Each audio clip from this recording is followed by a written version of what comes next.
Welcome to Dead Air Confessions. Late at night, when the streets are empty and the signal begins to fade, people start sharing the things they never say out loud. The strange call they received, the person they saw standing outside, the night they realized they were not alone. Tonight, you will hear stories from people who carried those memories for years. Before we go on air, leave a comment and tell me where you are listening from tonight. And if you enjoy true scary stories with a quiet, late-night feel, subscribe to Dead Air Confessions. Turn the volume down low. The line is open.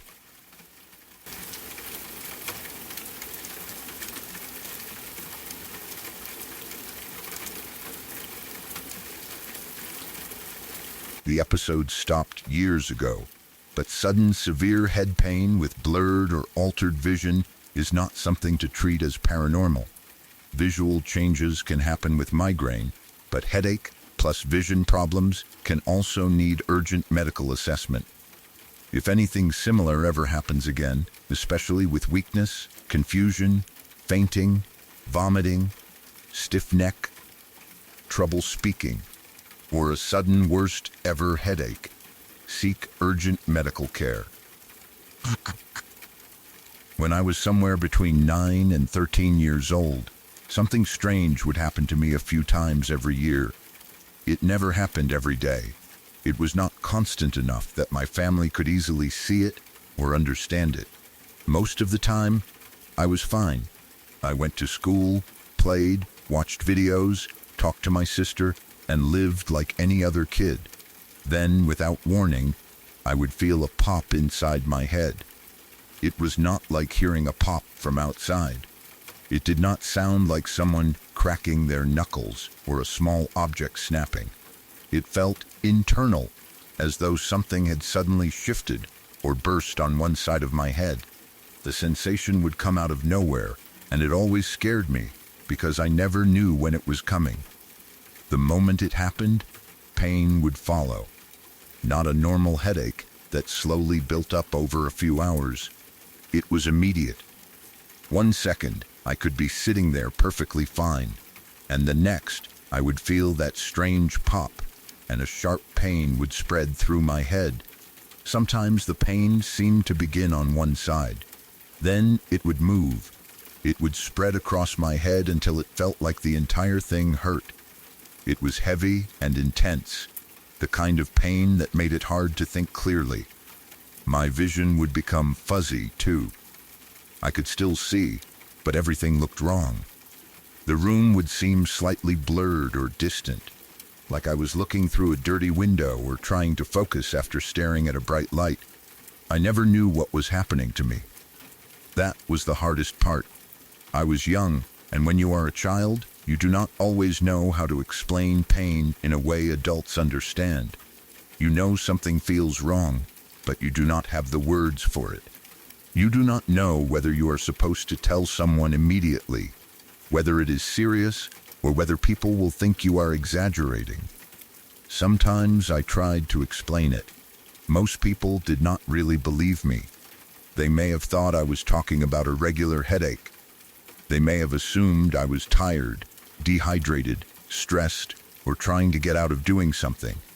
Maybe they thought it was just one of those strange complaints children make when they cannot fully explain how they feel. But it did not feel ordinary to me. It felt frightening. It felt like something was happening inside my head that I could not stop. The episodes did not last forever. But while they were happening, time felt slow. The pain made everything else disappear. I would be sitting there trying to act normal, but inside I was waiting for it to pass. I would wonder whether the fuzzy vision would get worse. I would wonder whether the pain would spread farther. I would wonder whether this was the time it would not stop. Then, eventually, it would fade. The pain would lessen. My vision would clear. And I would be left with no explanation. For a long time, I thought maybe I was the only person who remembered it happening. My sister was the only one who seemed to take me seriously. She had seen me during at least some of the episodes. She knew I was not pretending to be in pain. She knew something happened suddenly, even if she could not explain it any more than I could. One moment that has stayed with me happened when I was 12. I had just woken up. It was one of those normal mornings when you are still half asleep but awake enough to start moving around the house. I remember getting out of bed and going into my sister's bedroom to talk to her. We were probably doing what we often did at that age, sitting around and watching YouTube videos. Nothing unusual was happening. The room was normal. The screen was playing. We were talking or laughing about something. It was not late at night. I was not in bed trying to sleep. I was not already sick. I had just started my day. That is why the episode caught me so off guard. I was sitting there with my sister, looking at the screen when I suddenly felt the pop. It happened on the left side of my head. It was quick, sharp, and strange. For a second, I did not even understand what it was. I only knew that something had happened inside my head, somewhere near the left side, and then the pain came hard behind it. It hurt so badly that I remember freezing. The pain did not stay in one small spot. It began where I felt the pop, then seemed to spread outward. It moved through my head until it felt like the whole thing hurt. It was not a simple ache. It was intense enough that I could not ignore it or keep pretending I was okay. My vision became fuzzy. The YouTube video was still playing, but the screen no longer looked clear. The room seemed too bright and too blurry at the same time. I remember blinking hard, trying to make my eyes focus. I thought maybe I had stared at the screen too long, but I knew that was not the real problem. The pain was too strong. My sister noticed something was wrong. I do not remember exactly what she said first. Maybe she asked whether I was okay. Maybe she could see it on my face. Maybe I told her right away that my head hurt. Whatever happened, she knew I was not acting normally. That mattered to me. When you are scared and in pain, it helps when someone else sees that it is real. You do not have to convince them that something is happening. You do not have to find perfect words. They can see that you are struggling. I tried to explain it to her. I told her I felt something pop in my head. I told her it hurt badly. I told her my vision was fuzzy. Even saying it out loud felt strange. It sounded unbelievable to me, and it was happening to me. I could only imagine how it sounded to someone else. A pop in my head, pain spreading everywhere, fuzzy vision. I knew it did not sound normal. I knew it did not sound like the kind of thing a kid could casually mention and expect everyone to understand. The pain stayed for a while. I do not remember the exact length of time. It could have been minutes. It may have felt longer because I was frightened. I remember sitting there, trying to breathe normally, waiting for the pressure and pain to ease. The whole time, I was thinking the same thing. What is wrong with me? That question followed me through every episode. I did not know whether it was something in my brain, something wrong with my eyes, something I ate, something caused by stress, something caused by sleep, or something that happened to other people too, but nobody ever talked about. I had no answer. As I got older, I began paying more attention to when it happened.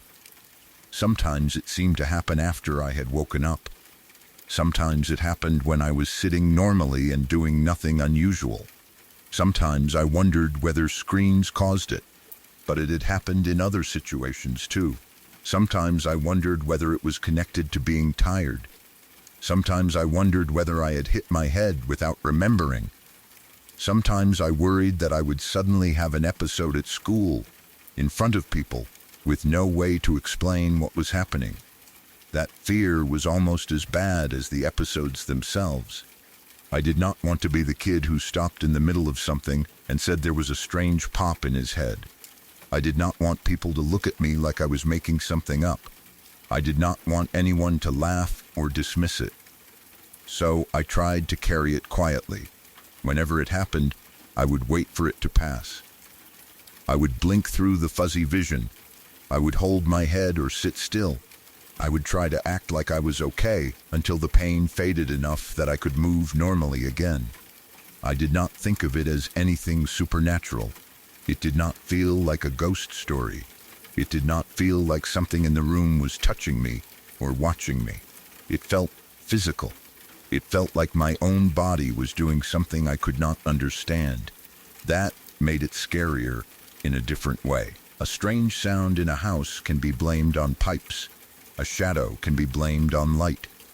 But when the problem seems to come from inside your own head, there is nowhere to look for the answer. I could not step away from it. I could not turn on a light. I could not leave the room and make it stop.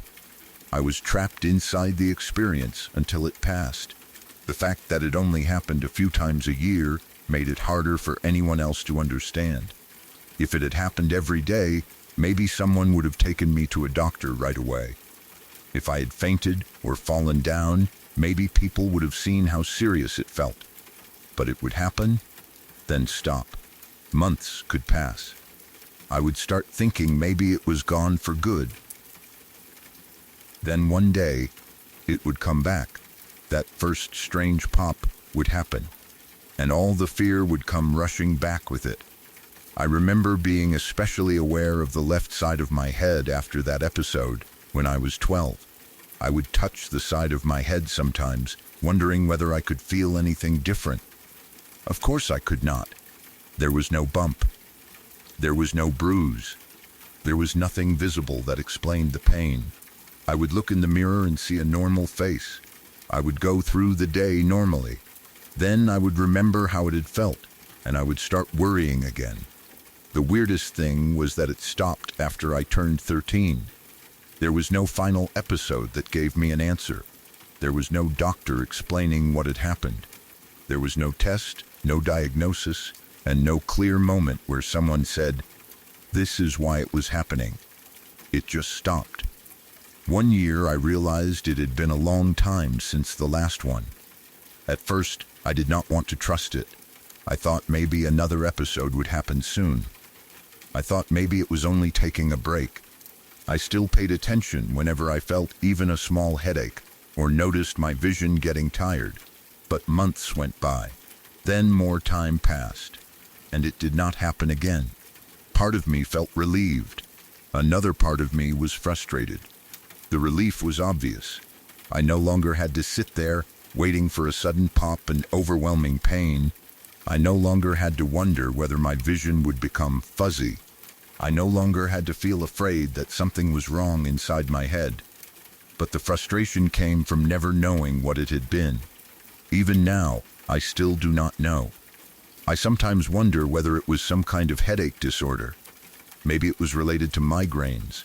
Maybe it was a strange reaction to stress, sleep, hormones, growing up, or something else happening in my body at that age.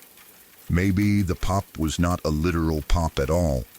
Maybe it was a sudden physical sensation my mind described that way because I did not have better words for it. Maybe it was something that changed as I got older and then disappeared on its own. I do not know. The fact that nobody believed me except my sister made it harder to let go of. When people do not believe you about pain, you start questioning your own memory. You begin wondering whether you made it worse in your mind. You wonder whether you were dramatic. You wonder whether everyone else was right to ignore it. But I remember how it felt.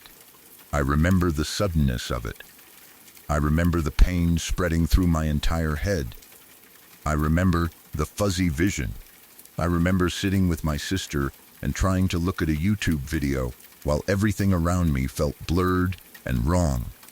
I remember the fear. That was real, no matter what caused it. Looking back, I wish I had been able to explain it better. I wish I had known that strange head pain and visual changes were worth taking seriously. I wish I had known how to tell an adult exactly what was happening instead of trying to make it sound less frightening. But I was young. I did not know the right words. I only knew that something hurt badly.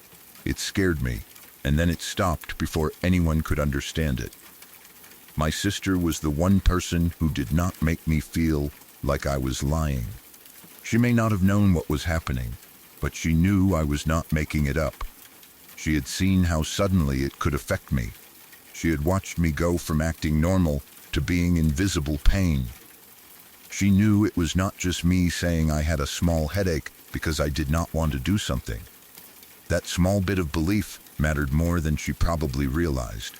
Sometimes, when something happens to you that no one else can see, you do not need someone to solve it immediately. You just need them to believe that it happened.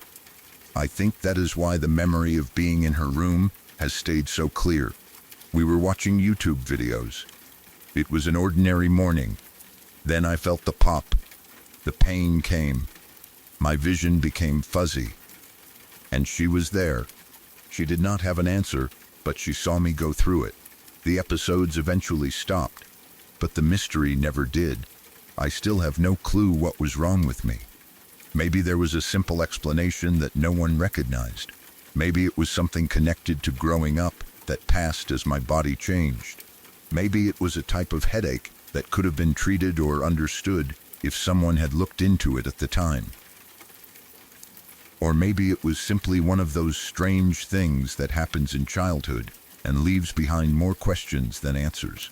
All I know is that for several years, a few times every year, I would suddenly feel a pop in my head. Then pain would spread through my whole head. My vision would become fuzzy. And I would sit there, scared and confused, waiting for it to stop. Then, after I turned 13, it never happened again.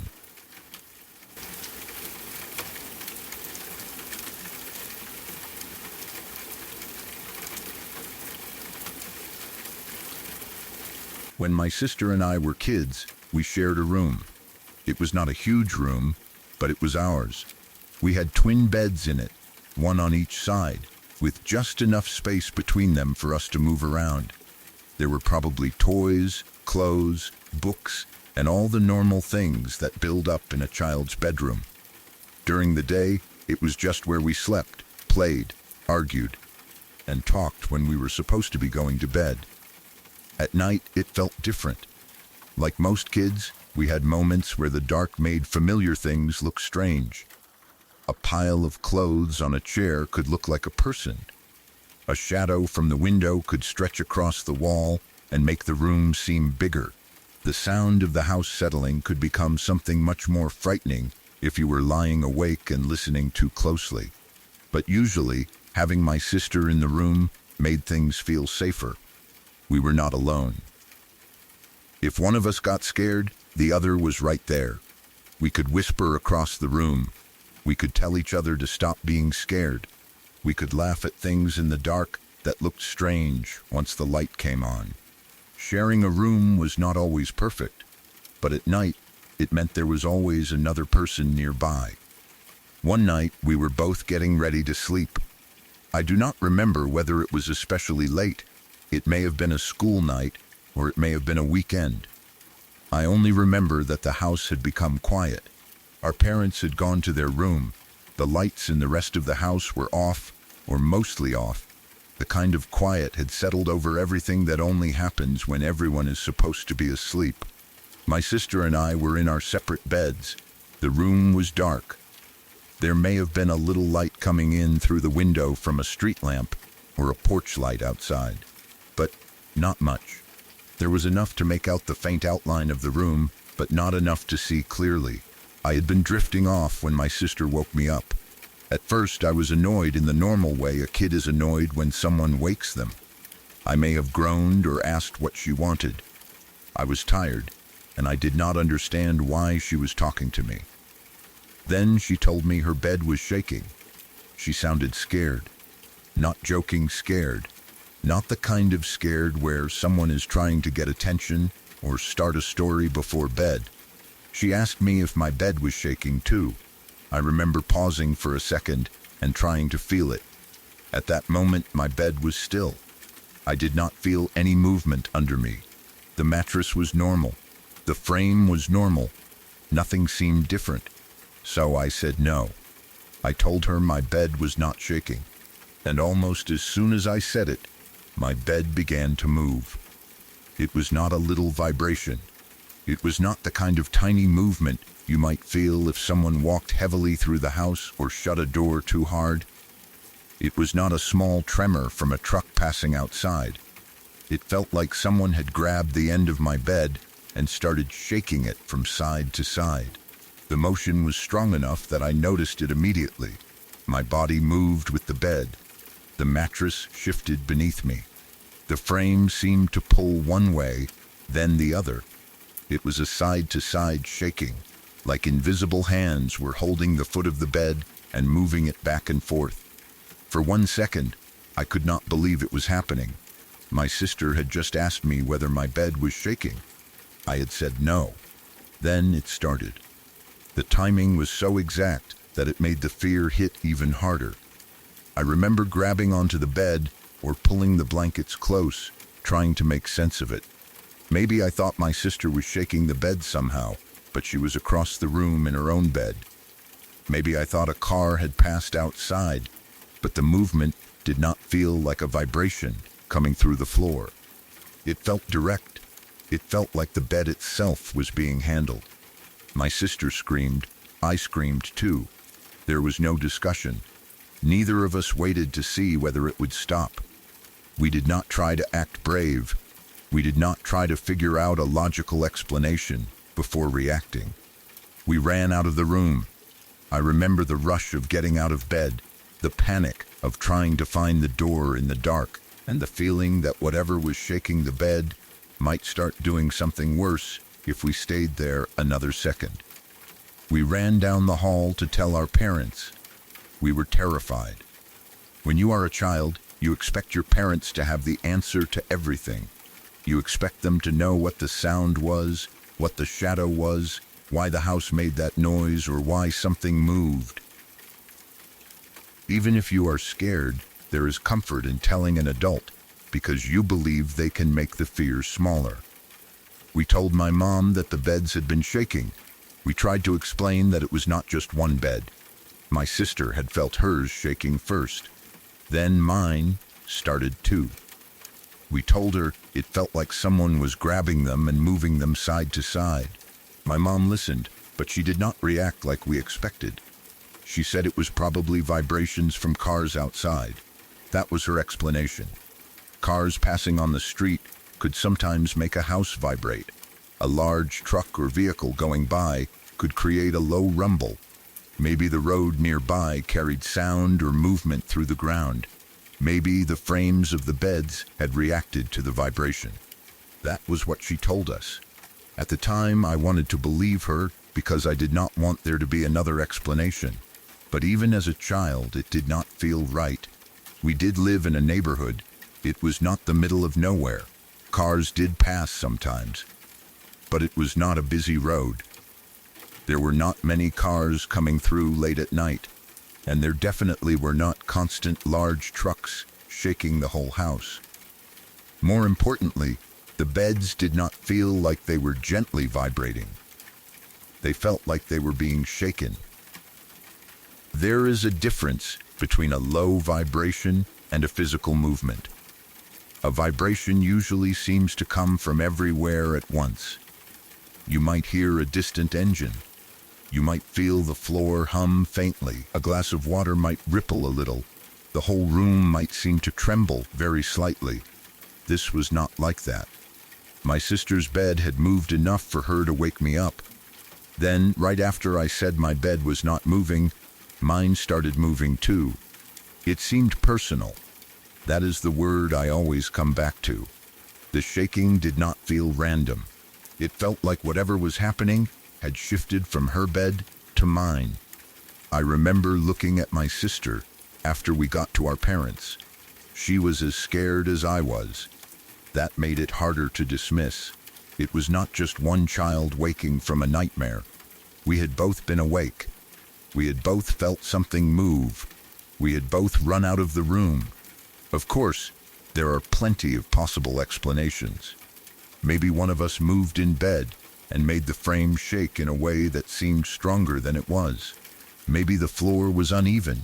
Maybe the bed frames were loose. Maybe something mechanical was happening in the house that made the floor shift. Maybe a car or truck did pass outside at the exact moment, and the vibration traveled through the room in a way we did not understand. Maybe the fear of one bed shaking made the other one feel movement that was not really there. But I have never been able to make those explanations fit the way I remember it. I remember the force of it. I remember the direction. I remember the timing. And I remember how fast both of us ran. My mom probably wanted to calm us down. That makes sense now. She did not want us to lie awake, convinced something was in our room. She may have thought that calling it car vibrations was better than making a big deal out of something she had not felt herself. Parents do that sometimes. They give the safest answer first. They do not always say, "I have no idea what happened." They say, "It was probably the wind," or "It was probably the pipes," or "It was probably a car outside," because they know children need a reason not to be scared. But her answer did not make the memory go away. After that night, I became much more aware of the beds. I noticed every time I climbed into mine. I noticed whether the frame creaked, whether the mattress shifted, whether the floor beneath it felt steady.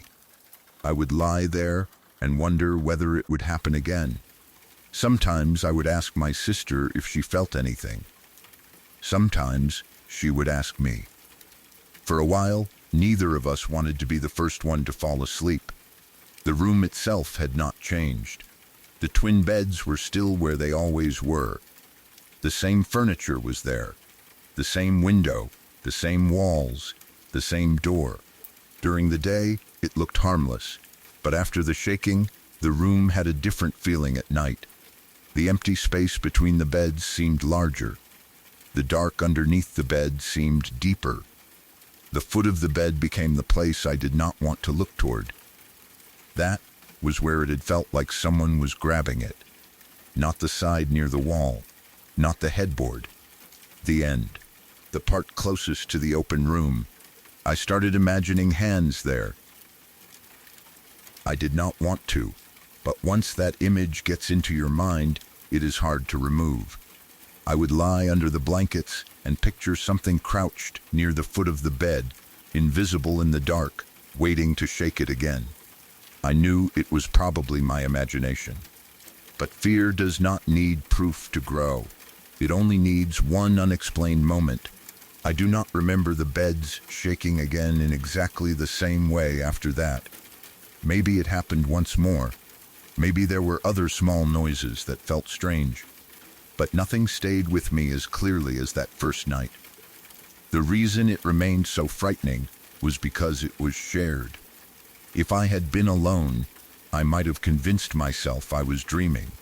I might have said I woke up suddenly, felt the bed move because I had rolled over, and panicked.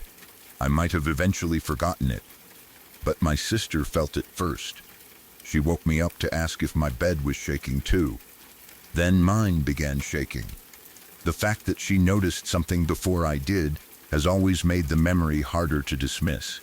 She did not hear me say I was scared and then copy my reaction. She was already worried. She was the one who brought it up. I had been asleep, or close to asleep.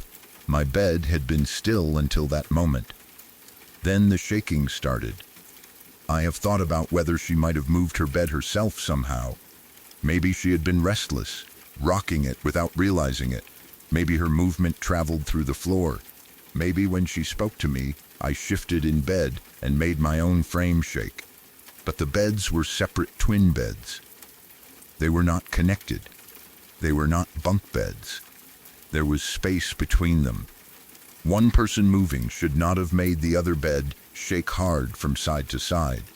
And the movement did not feel like a person rolling over. It felt like someone outside the bed was moving it. I have also thought about earthquakes. Depending on where you live, small tremors can happen without people immediately knowing what they are. A minor tremor could shake furniture. A truck could create something similar. Plumbing or heating systems can create strange movement. Even a washer or dryer running in another part of a house can sometimes create vibrations. But none of that explains why only my sister felt it first, why mine started right after I answered her, or why the motion felt so focused on the beds themselves. Maybe there is an explanation I have never considered. Maybe if someone had been there to see the room, they would have noticed loose bed legs or a floor issue. Maybe the bed frames were old and unstable. Maybe the room was positioned over some part of the house that carried vibrations more strongly. It is possible. I do not claim I know it was anything supernatural, but I also do not think it was just a normal car passing by. The way my mom said it made it sound simple, almost silly, as if a vehicle on the street had made two children panic because they did not understand how roads worked. But we lived in a neighborhood where cars did not constantly pass. It was not a main road. It was not a place where heavy trucks rumbled through all night. And even if one did, why would it make a twin bed shake like somebody was holding it and moving it side to side? That is what I still cannot answer. The strangest thing about childhood fear is how long it can stay with you. You grow up. You move into different rooms, different homes, different stages of life. You learn about old houses, unstable furniture, dreams, sleep states, vibrations, and all the logical reasons strange things can happen. But there are certain moments your body remembers before your mind can explain them. For me, it is the feeling of the bed moving. Not a dream, not a nightmare I woke up from alone.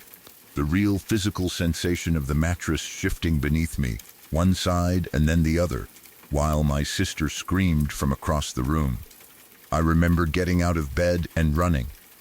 I remember not caring about blankets, slippers, lights, or anything else. I only wanted to get away from that room. I remember my mom trying to give us a reasonable explanation, and I remember lying awake afterward, looking at the end of my bed and wondering whether it would happen again.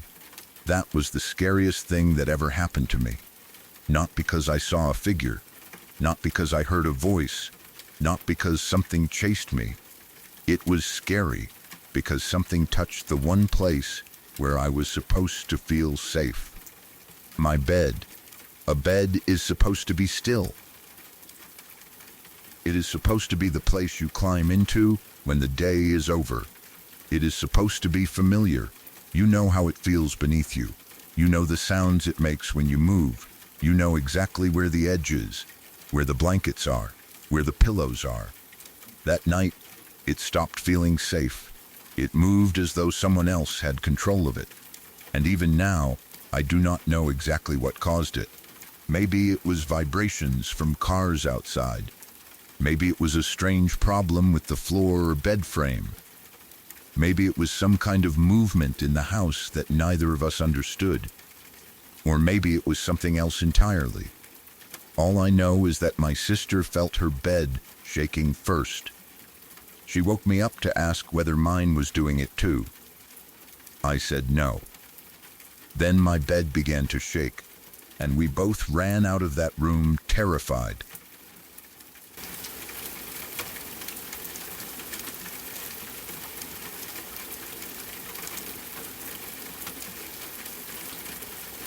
I was walking with my eyes on the ground when I saw it. There was a golden diamond ring lying in the grass. It was not buried or half covered in dirt. It was not hidden beneath leaves or caught in a crack in the ground. It was simply there, bright enough to stand out against the field, as if someone had carefully placed it where I would see it. For a second, I just stared at it. I was in the middle of nowhere.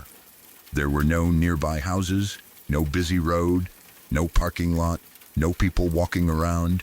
It was one of those places where you can look in every direction and feel how far you are from normal life. The field stretched out around me, and the statue stood nearby in the open. There were no other cars there. No one had passed me on the road. No one was standing close enough that I could have missed them. It was quiet in the way remote places can be quiet, where even the smallest sound seems separate from everything else.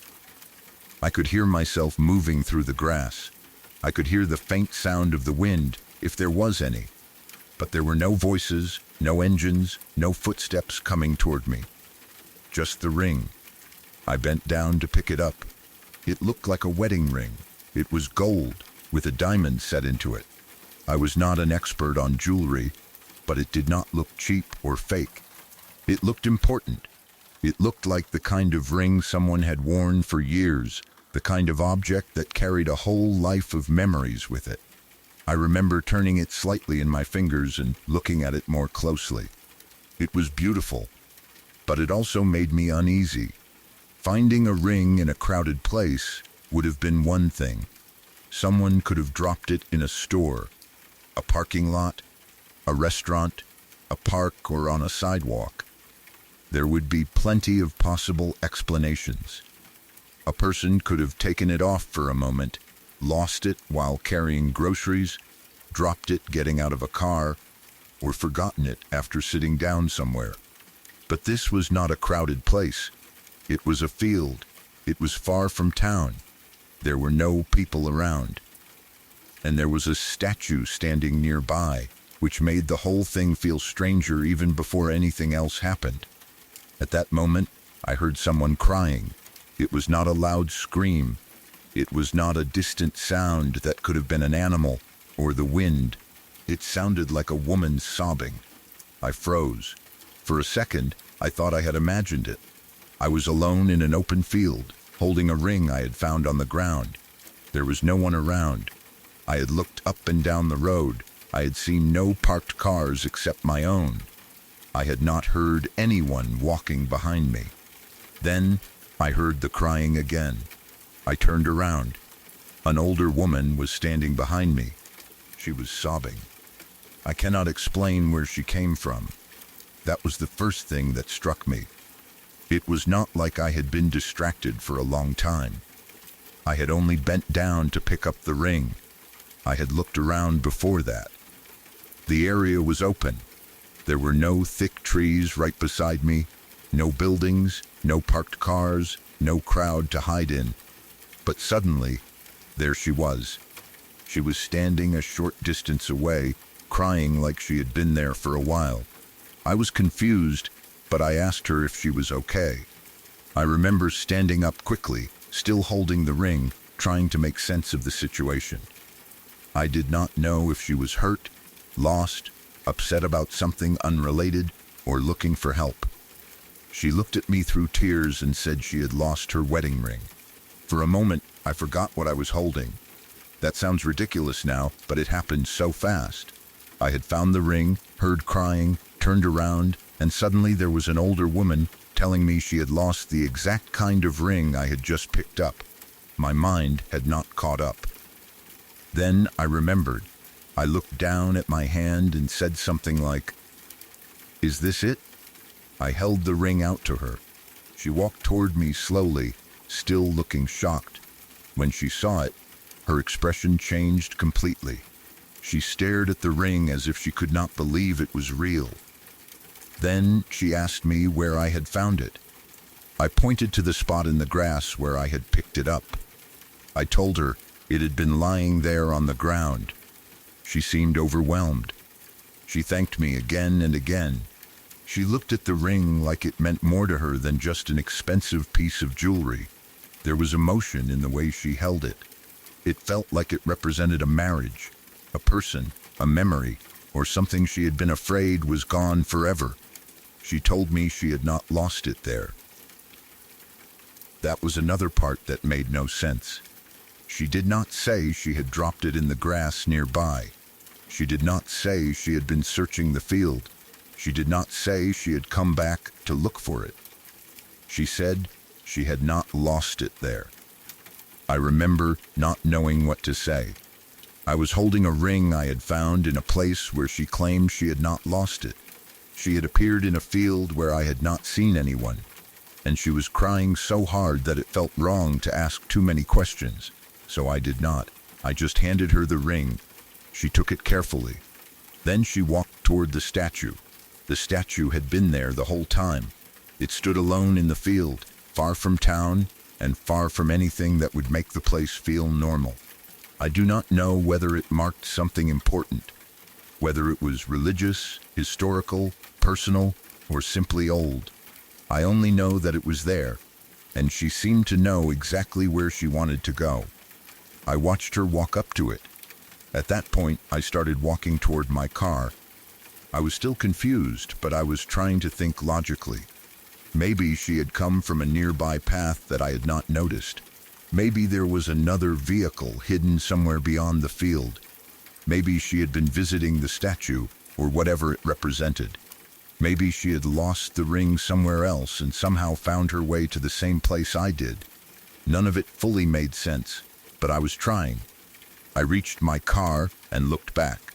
The woman appeared to be placing the ring at the statue's feet. I could not see every detail clearly from where I stood, but that was what it looked like. She was standing close to the statue, leaning down or holding her hands near the base of it. That confused me even more. She had been devastated about losing the ring. She had thanked me for finding it. Then, after getting it back, she appeared to be placing it at the statue's feet. I remember standing beside my car, watching her. For a moment, I thought maybe she was leaving it there as some kind of offering. Maybe it belonged to someone who had died. Maybe the statue represented a husband, family member, saint, memorial, or loved one. Maybe the ring had sentimental value beyond what I understood. I opened my car door and got in. Then I looked back toward her again. She was gone, not walking away, not standing behind the statue, not moving across the field. Gone, I stared for a few seconds, waiting for my eyes to catch up. Maybe she had stepped behind the statue. Maybe she had crouched down. Maybe she had walked toward a path I could not see. Maybe the angle from inside the car made her disappear behind something. But there was nowhere for her to go. The field was open. The statue was not large enough to hide a person for long. There were no trees close by. There were no other cars. There were no buildings. No fence line where she could have slipped away. I watched the spot where she had been standing. Nothing moved. I sat in the car for a little while, trying to think logically. Maybe she had walked away faster than I realized. Maybe she had gone around the far side of the statue. Maybe I had lost sight of her when I opened the door. Maybe she had headed toward a part of the field that was lower or hidden from my view. I wanted one of those things to be true. But the more I looked, the less likely any explanation seemed. I got out of the car. I walked back toward the statue. I was careful at first. I do not know why. Maybe part of me was afraid I would find something there. Maybe I was afraid I would find the ring. Maybe I was afraid I would find nothing at all. When I reached the statue, I looked down at its feet. The ring was gone. There was nothing there. No gold band. No diamond. No object hidden in the grass. I looked around the base of the statue. Nothing. I checked the ground nearby. Nothing. I walked around the statue. Nothing. The woman was gone too. I looked behind it. I looked across the field. I looked toward the road. I looked toward my car. There was no one anywhere. That was when confusion started turning into something heavier. It was not fear in the usual sense. I was not thinking that something was about to hurt me. I was not hearing voices or seeing shadows. I was not trapped in the place, but I could not explain what had happened. I had found a golden diamond ring on the ground. I had heard a woman crying. I had turned around and seen an older woman standing there, sobbing. She had said she lost her wedding ring. I had shown her the ring. She had recognized it. She had told me she had not lost it there. Then she had walked to the statue. I had watched her appear to place the ring at its feet. I had looked away for only a moment. Then she was gone. The ring was gone, and there were no other cars in the field. I stayed there longer than I probably needed to. I looked in every direction. I walked around the area again. I checked the ground. I checked near the statue. I scanned the field, wondering whether she had somehow gone farther away than I realized. But there was nothing. There was no sign of her. No path through tall grass showing where she had gone. No vehicle parked beyond the hill. No distant person walking away. Nothing. Eventually, I got back in my car. I drove away, but the whole experience stayed in my mind. At first, I kept trying to explain it with simple possibilities. Maybe the woman had been there before I arrived, and I had not noticed her. Maybe she had been standing in a blind spot behind the statue, though I did not remember seeing her there. Maybe she had walked toward me while I was bent over, and I had only looked up when she was close. Maybe the field was not as open as it felt in the moment. Maybe she had another car parked somewhere farther away, beyond where I had looked. Maybe she had left the ring at the statue as part of some personal ritual, and then quickly walked away while I was distracted. Those are all possible explanations, but every time I tried to make one fit, something still felt wrong. Why was the ring lying in the grass where I could find it? Why did I hear crying immediately after finding it? Why did the woman appear so suddenly in a place with no people around? Why did she say she had not lost the ring there? Why did she take it to the statue instead of putting it back on her finger? And how did she disappear from an open field with no other car in sight? I have thought about it for more than 20 years. That is the part people sometimes misunderstand. When something strange happens, people often want it to mean something. They want a message, a lesson, a spiritual explanation, or a dramatic reason why it happened. But I do not have one. There was no hidden meaning. It had nothing to do with my prayer. It was not an answer to something I had asked for. It was not a warning. It was not a sign that changed my life in some obvious way.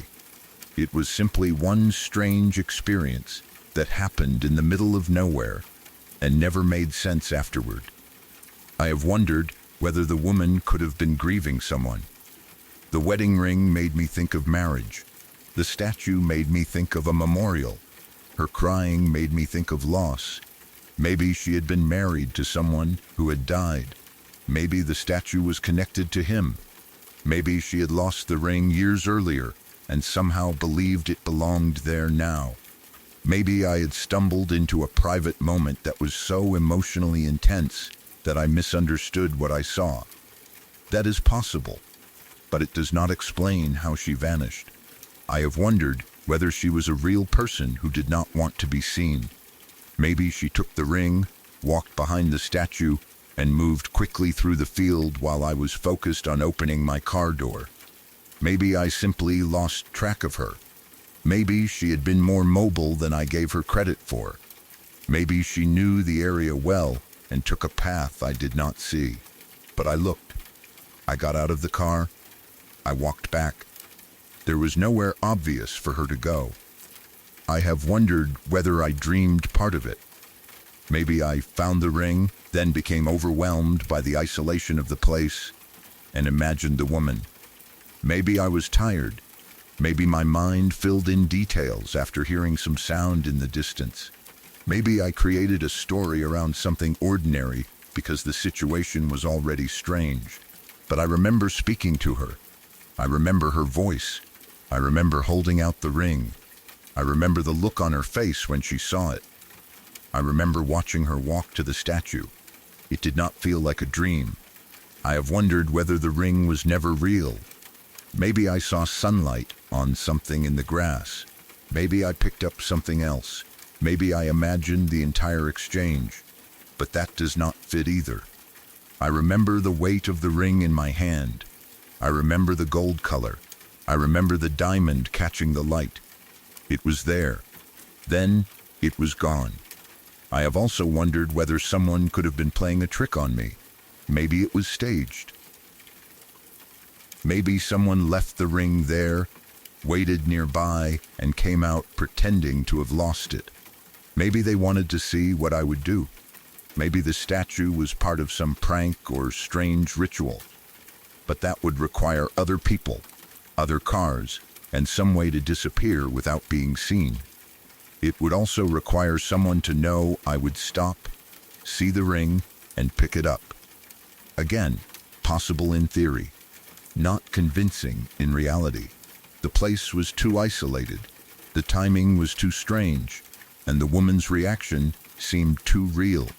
She did not act like someone trying to scare me. She did not smile. She did not say anything theatrical. She did not ask strange questions. She just cried, said she had lost her wedding ring, looked shocked when I showed it to her, thanked me, and walked toward the statue. There was no threat in it, no anger, no warning, no dramatic ending. That is why I do not know what to call it. It was not exactly a ghost story in the way people expect a ghost story to be. It was not a haunting. It was not a figure appearing in a dark hallway. It was not a voice calling my name.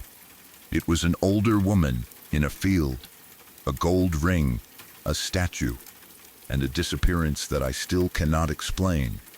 Sometimes I think the strangest experiences are the quiet ones, the ones where nothing attacks you, nothing chases you, nothing screams, nothing even seems cruel. You simply see something that does not fit into the normal world, and afterward, there is no proof left behind. That was what this felt like. I had nothing to show anyone. No ring, no photograph, no witness, no name for the woman, no car description, no record of who she was. Only my memory. And memories are difficult, because people can always say you misunderstood. They can say the light was strange. They can say you were tired. They can say you saw someone who had a perfectly normal explanation. They can say the ring was an object someone left there intentionally. They can say the woman walked away while you were distracted. They can say you forgot important details. Maybe they are right, but none of those explanations has ever felt complete to me. I still remember the field. I still remember how empty it was. I still remember looking down and seeing the gold ring in the grass. I still remember hearing the crying after I picked it up. I still remember turning around and seeing the older woman standing there. I still remember her asking how I had found it. I still remember telling her where it had been. I still remember her walking toward the statue. And I still remember looking back and finding nothing. Even now, more than 20 years later, it feels unbelievable. I do not know what happened. I do not know who she was. I do not know whether the ring belonged to her, or whether it belonged to someone she had loved, or whether it belonged to someone else entirely. I do not know why it was lying in the field. I do not know why she appeared when I found it. And I do not know how she disappeared. There is no hidden meaning I can offer. There is no neat answer. It had nothing to do with my prayer. It had nothing to do with any message I was looking for. It was simply something that happened, something I saw, and something I have never been able to explain. All these years later, I still remember standing in that field, looking at the empty ground near the statue, holding nothing in my hands, and wondering whether I had just helped someone who was never really there at all.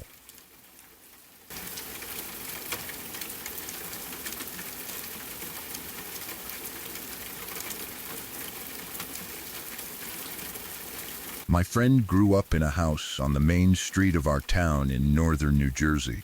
It was not a quiet country road or some isolated place far from people. The town was densely populated, with houses close together, cars always passing, people walking dogs, buses moving through, and traffic noise that never seemed to disappear completely. During the day, the street outside his grandmother's house was busy enough that you could not stand out there for long without seeing someone you knew. But at night, it changed. The businesses closed. The traffic thinned out. The streetlights came on and threw long pools of yellow light over the pavement. The houses became dark shapes behind trees, porches, and hedges. You could still hear distant cars, but there were stretches where the road seemed oddly empty. My friend's grandmother lived in a large old house on that main street. The house sat only 2 doors down from a corner, so it was close enough to the intersection that you could see cars turning if you stood outside. It had tall hedges around most of it, planted for privacy. They were thick and high enough that you could not easily see into the yard from the street. They made the house feel separate from everything around it, even though it sat right on one of the busiest roads in town. There was an opening in the hedges leading toward the front walkway and door. From the street, that opening gave you a narrow view into the property. Most of the yard, porch, and side of the house were hidden behind the greenery. Growing up, we all knew his grandmother as someone who seemed to know things she had no business knowing. She was not loud about it. She did not tell ghost stories to get attention. She did not sit everyone down and claim she had psychic powers.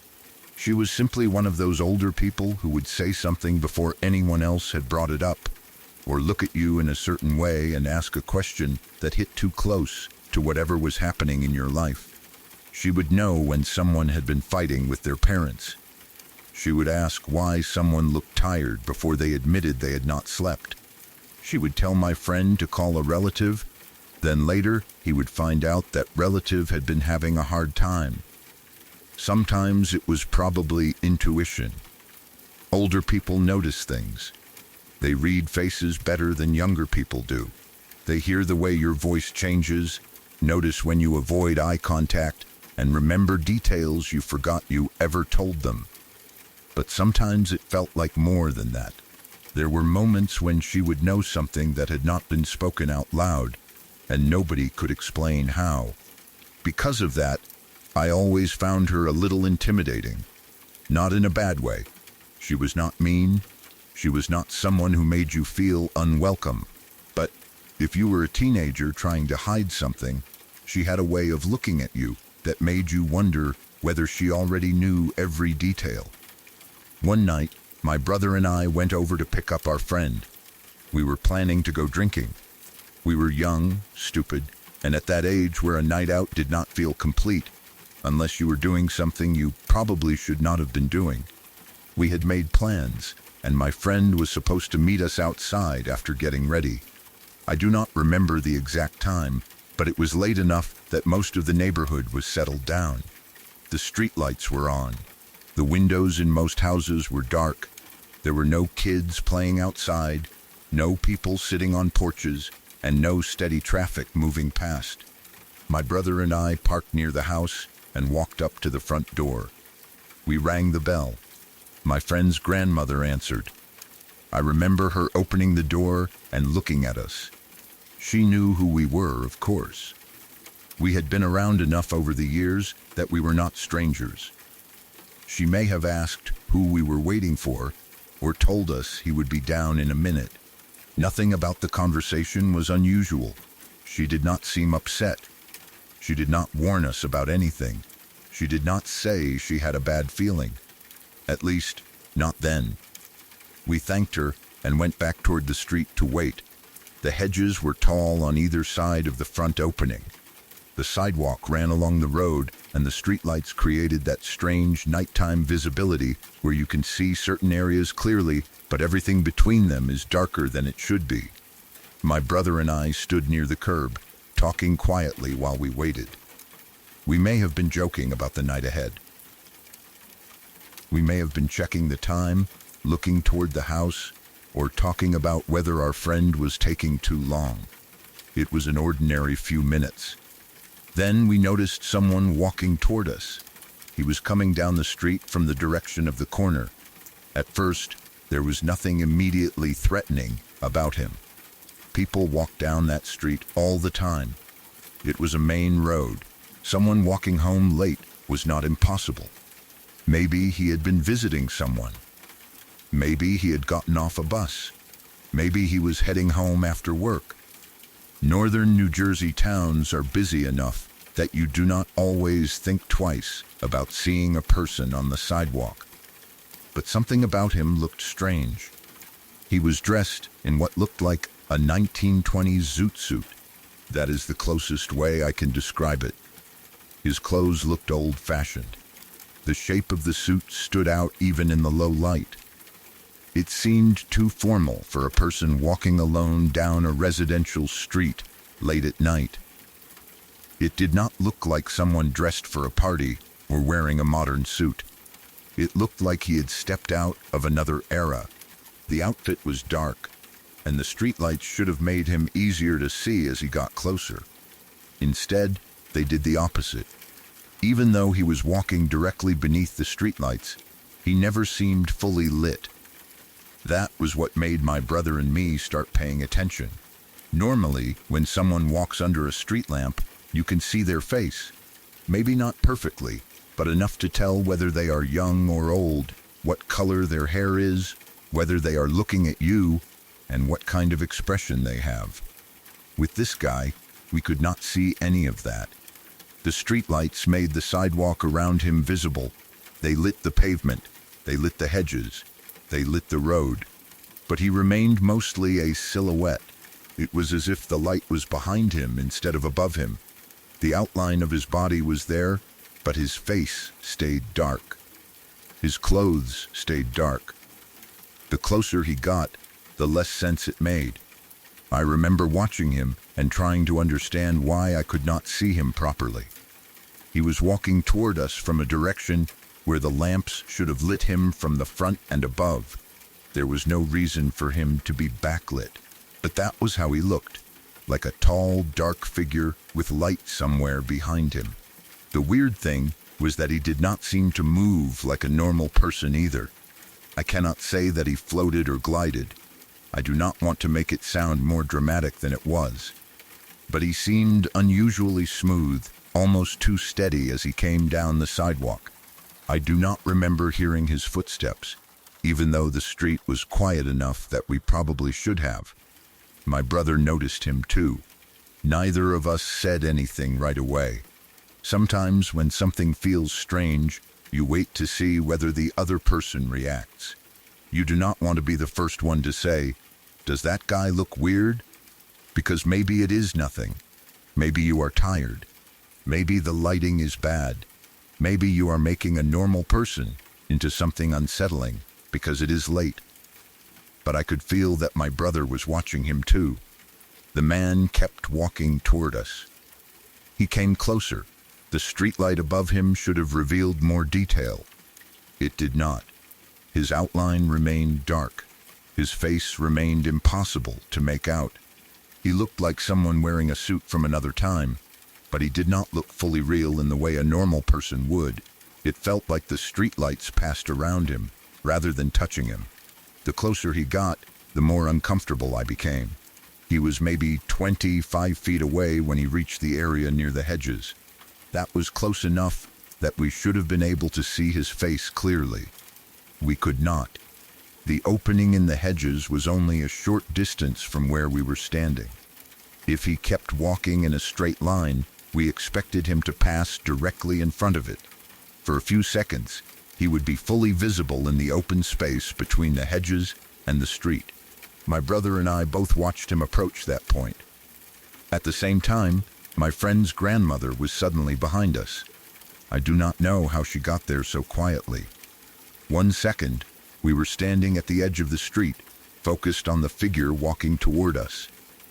The next second, she was directly behind us, with both hands on our shoulders. She grabbed us firmly, not violently, but with enough force that we both startled. Then she told us we needed to go inside. She did not say it casually. She did not say, "Come in and wait for him." She said it like something was wrong, like she had seen what we were seeing, like she knew we should not stay outside. I remember turning toward her, confused. Her face looked serious. Not scared exactly, at least not in a way I could clearly read, but focused. She was not asking us. She was telling us. We need to go inside. That was the feeling behind her words. My brother and I moved without arguing. Whatever we had been watching had already made us uncomfortable. The fact that she came out so suddenly and grabbed us made the situation feel more serious. We stepped back toward the opening in the hedges.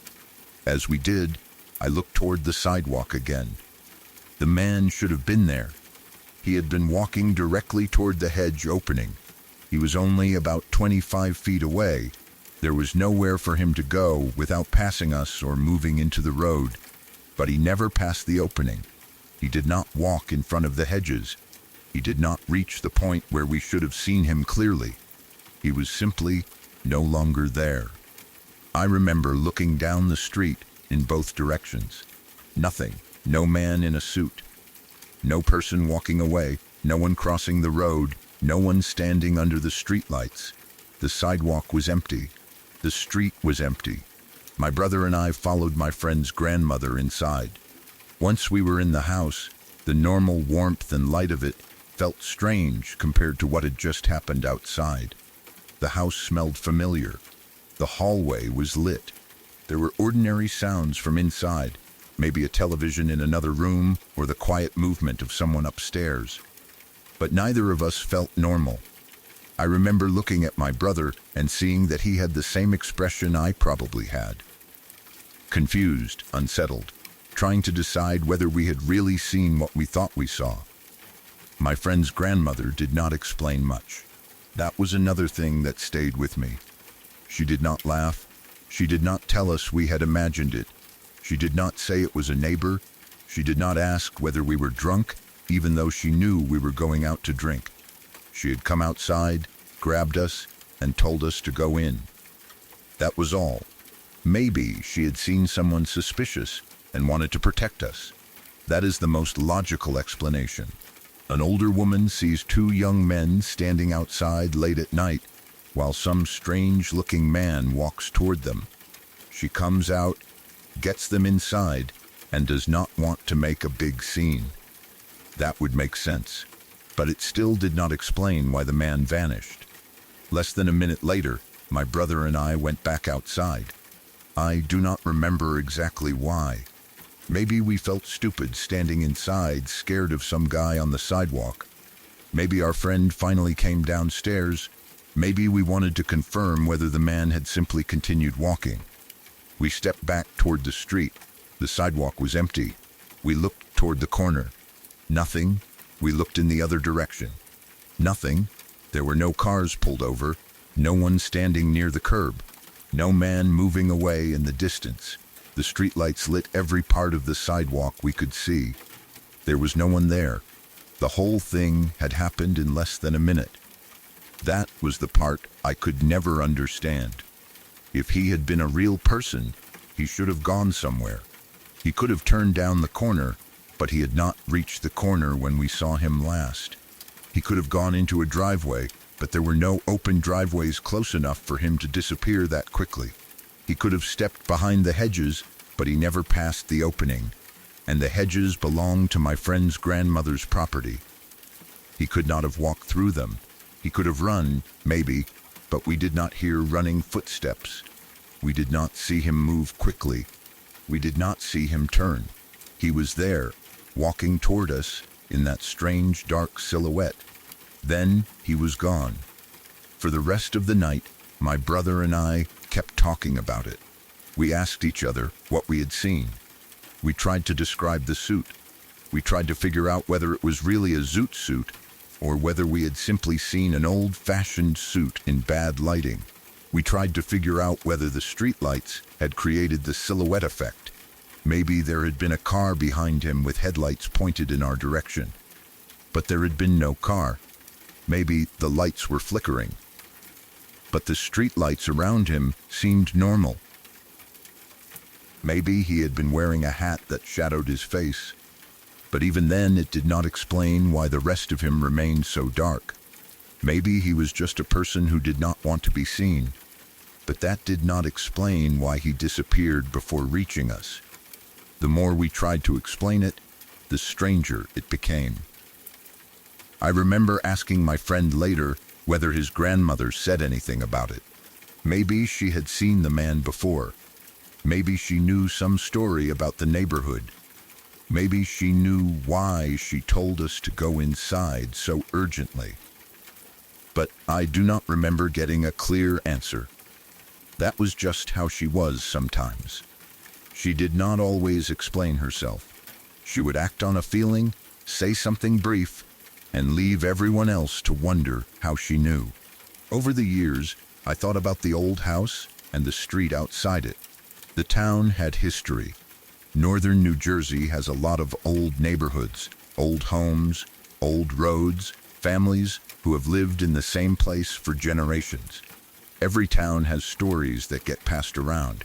Someone dies in a house, someone sees something on a road, someone hears a name they should not know. Most of those stories become bigger over time. Maybe this was one of those things. Maybe there had once been a man in that neighborhood who dressed like that. Maybe there was a story connected to the house or the street that we never heard. Maybe my friend's grandmother knew something and did not want to tell us. Or maybe none of that was true. Maybe my brother and I saw a real person who happened to be dressed strangely and moved away before we could figure out where he went. Maybe the darkness turned ordinary details into something unsettling. Maybe the man only seemed like a silhouette because we were looking from a bad angle. I know those explanations are possible. But I cannot forget the way the light looked around him. Even under the streetlights, his face stayed hidden. Even as he got closer, his body remained like a dark cutout against a light source that should not have been behind him. And I cannot forget the way my friend's grandmother appeared behind us. She did not call to us from the door. She did not wait for the man to get closer. She came out, put her hands on our shoulders, and told us to go inside right before he should have reached the opening in the hedges. Then he was gone. I have been around plenty of strange people at night. I have seen people walking down streets in unusual clothes. I have seen shadows created by bad streetlights.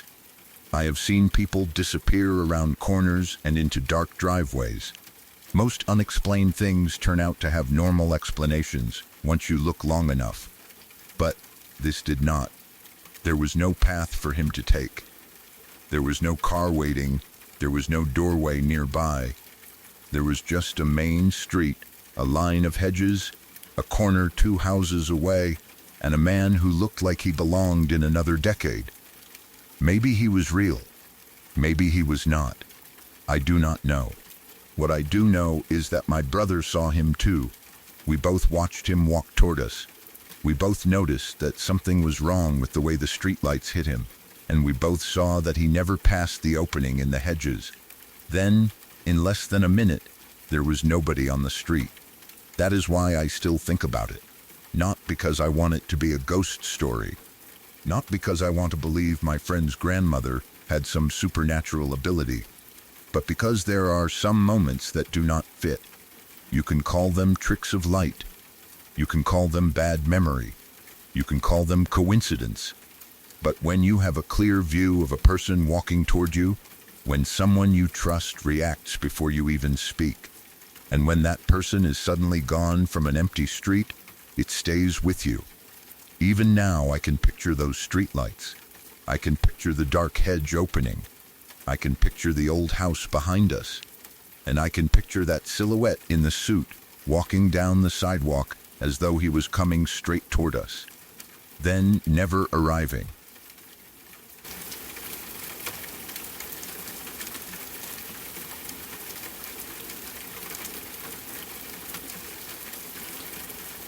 We will get back to the next confession in a moment. If you are new here, subscribe to Dead Air Confessions for more real stories from people who experienced something they still cannot explain. Your support helps keep these late-night broadcasts alive. You can also leave a like and tell me which story has unsettled you the most so far. Now, let's return to the signal.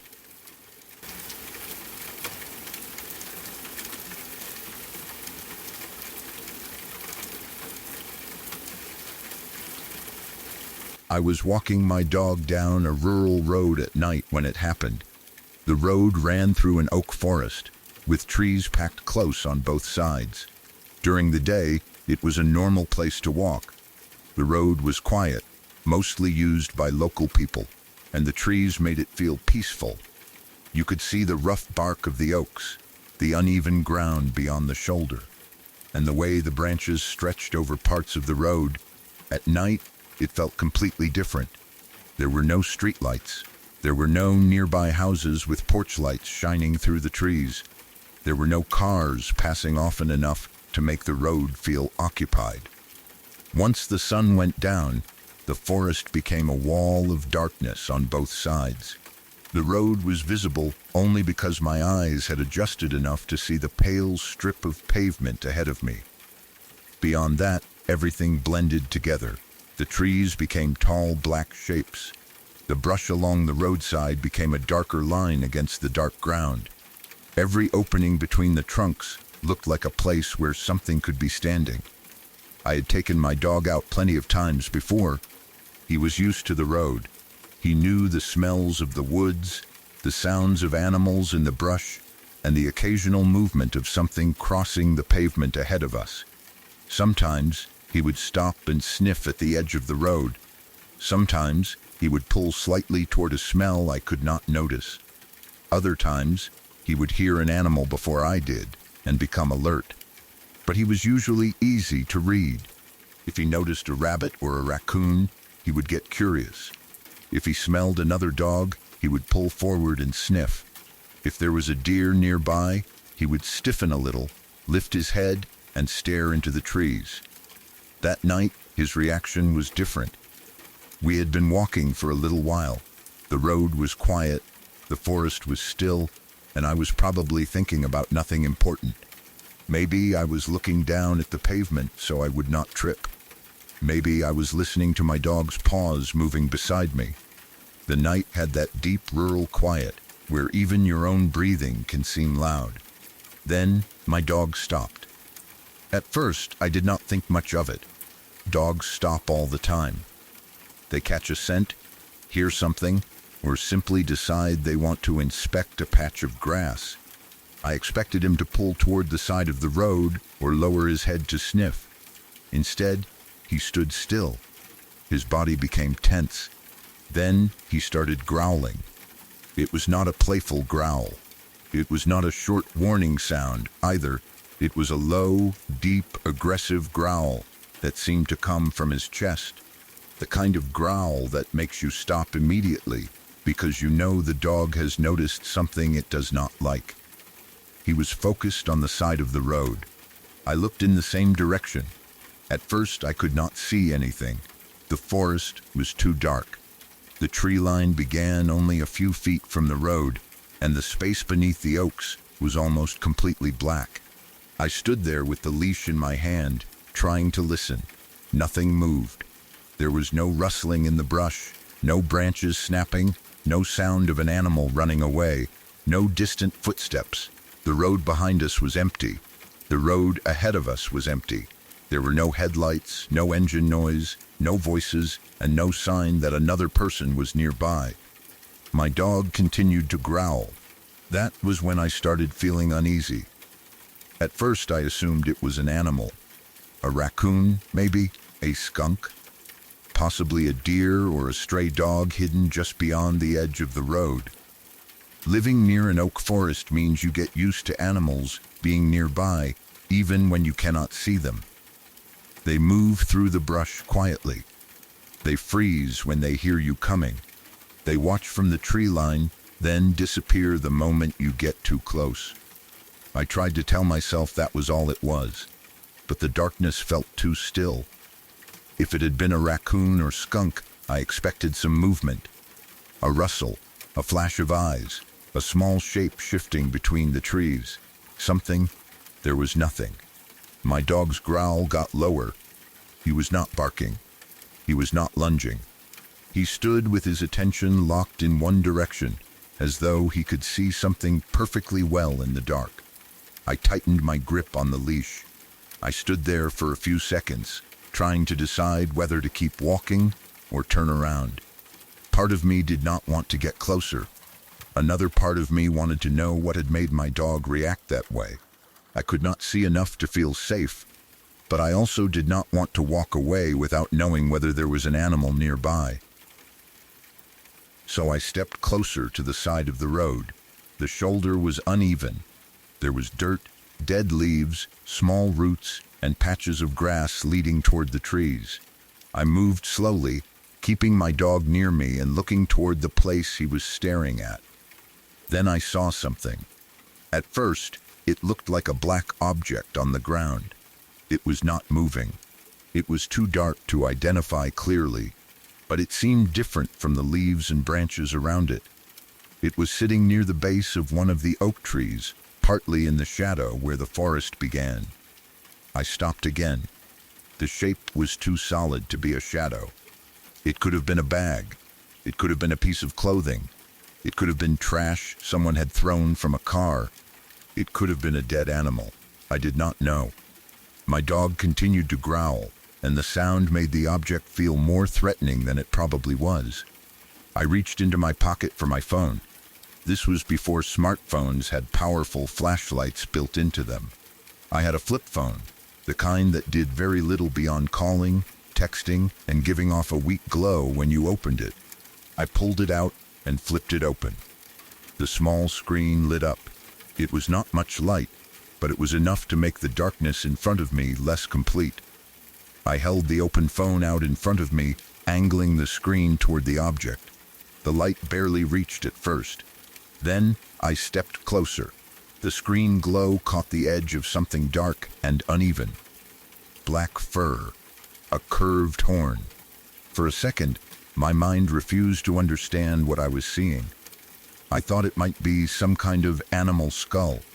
I thought maybe it was a decoration. I thought maybe it was an old hunting trophy someone had thrown out. But the closer I looked, the clearer it became. There was a goat's head lying on the side of the road. It had black fur. It had horns. And it had been severed. I recoiled immediately. The sight hit me so hard that I stumbled backward. My entire body reacted before I could even form a clear thought. My dog pulled against the leash. I pulled him away from the edge of the road, and for a second I could not stop staring at the dark object under the oak tree. It was real. Not a shadow. Not a bag. Not some strange shape in the darkness. A goat's head. The first thing that came into my mind was satanic sacrifices. I know that sounds dramatic, but when you are standing alone at night on an empty rural road, looking at something like that, placed deliberately near the trees, your mind goes to the worst possible explanation. I thought about rituals. I thought about people doing something cruel in the woods.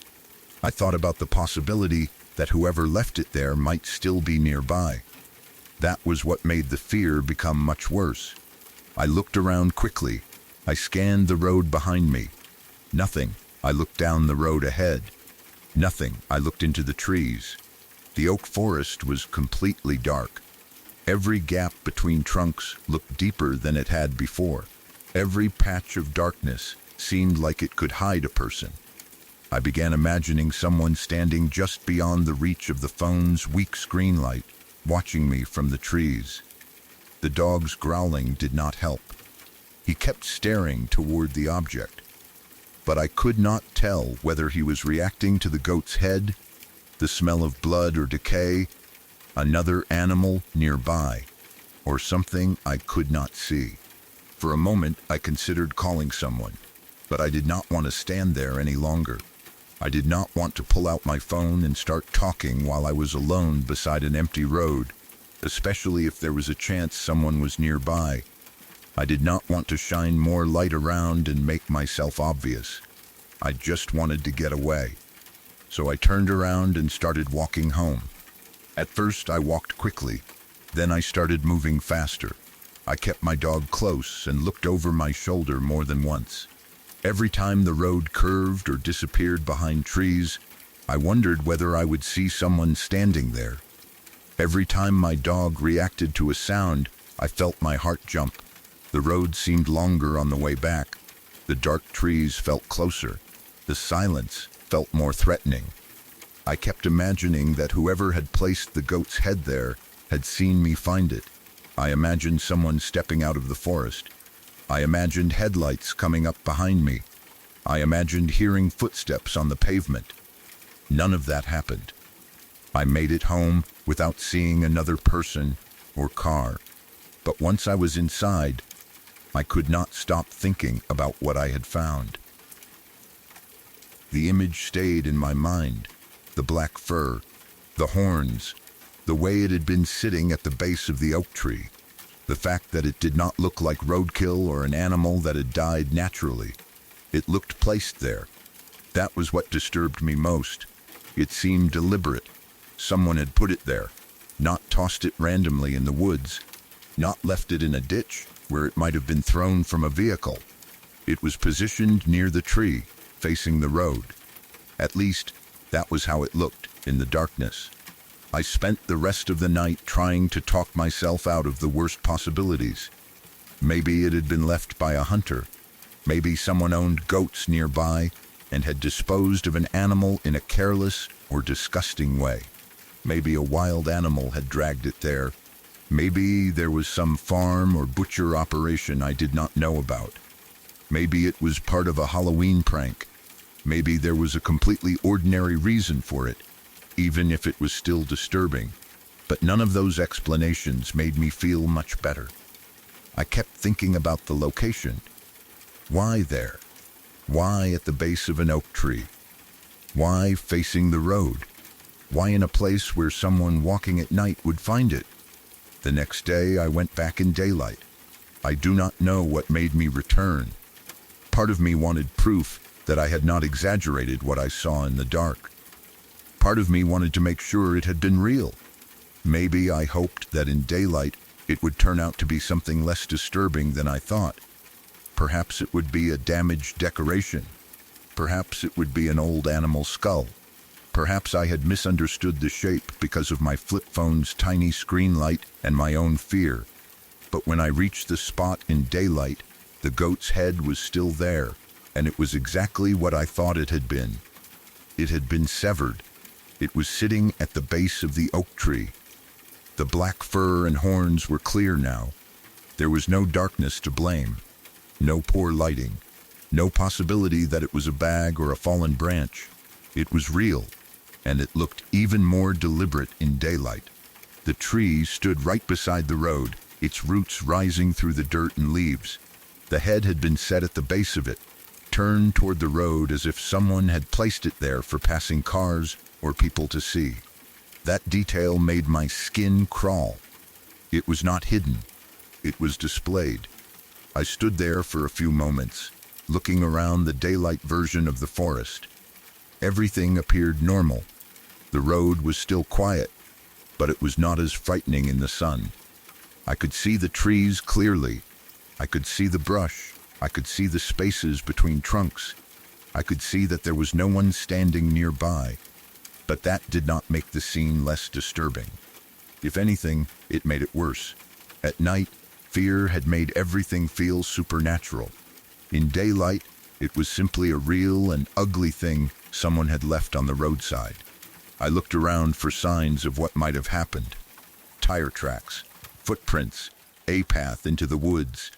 Anything that might explain where it came from or who had left it there. But I did not find anything obvious. The ground was rough and covered in leaves. The area was not a clean parking lot where evidence would stand out. Even if someone had been there, the forest floor could hide tracks easily. I considered contacting someone about it. Maybe animal control. Maybe the local police. Maybe a road maintenance department. But I did not know what I would say. There is a goat's head under an oak tree beside a rural road, and it looks like someone left it there on purpose? It sounded strange. It sounded like the kind of thing that might make someone laugh, dismiss it, or tell me it was probably hunters or a dead animal dragged by something. Maybe they would have been right. Maybe it was not as meaningful as it felt. But at the time, I could not shake the image of it sitting there, facing the road. I wondered whether it had been part of a ritual. The thought stayed in my mind, even though I knew that movies and stories exaggerate what so-called satanic rituals look like. People often attach mysterious objects to the worst possible explanation, especially when they find something disturbing in the woods. I did not know who had left it there. I did not know whether it had anything to do with religion, superstition, cruelty, hunting, or just someone trying to scare people. I only knew that it had not looked accidental. There was a difference between finding an animal carcass in the woods and finding something arranged. Growing up around rural places, you sometimes see animals that have died. You see roadkill. You see bones. You see remains left by predators. Nature is not always clean or gentle, but those things usually have a random feeling to them. They are part of the landscape, even when they are unpleasant. This had a human feeling to it. Someone had chosen that place. Someone had carried it there.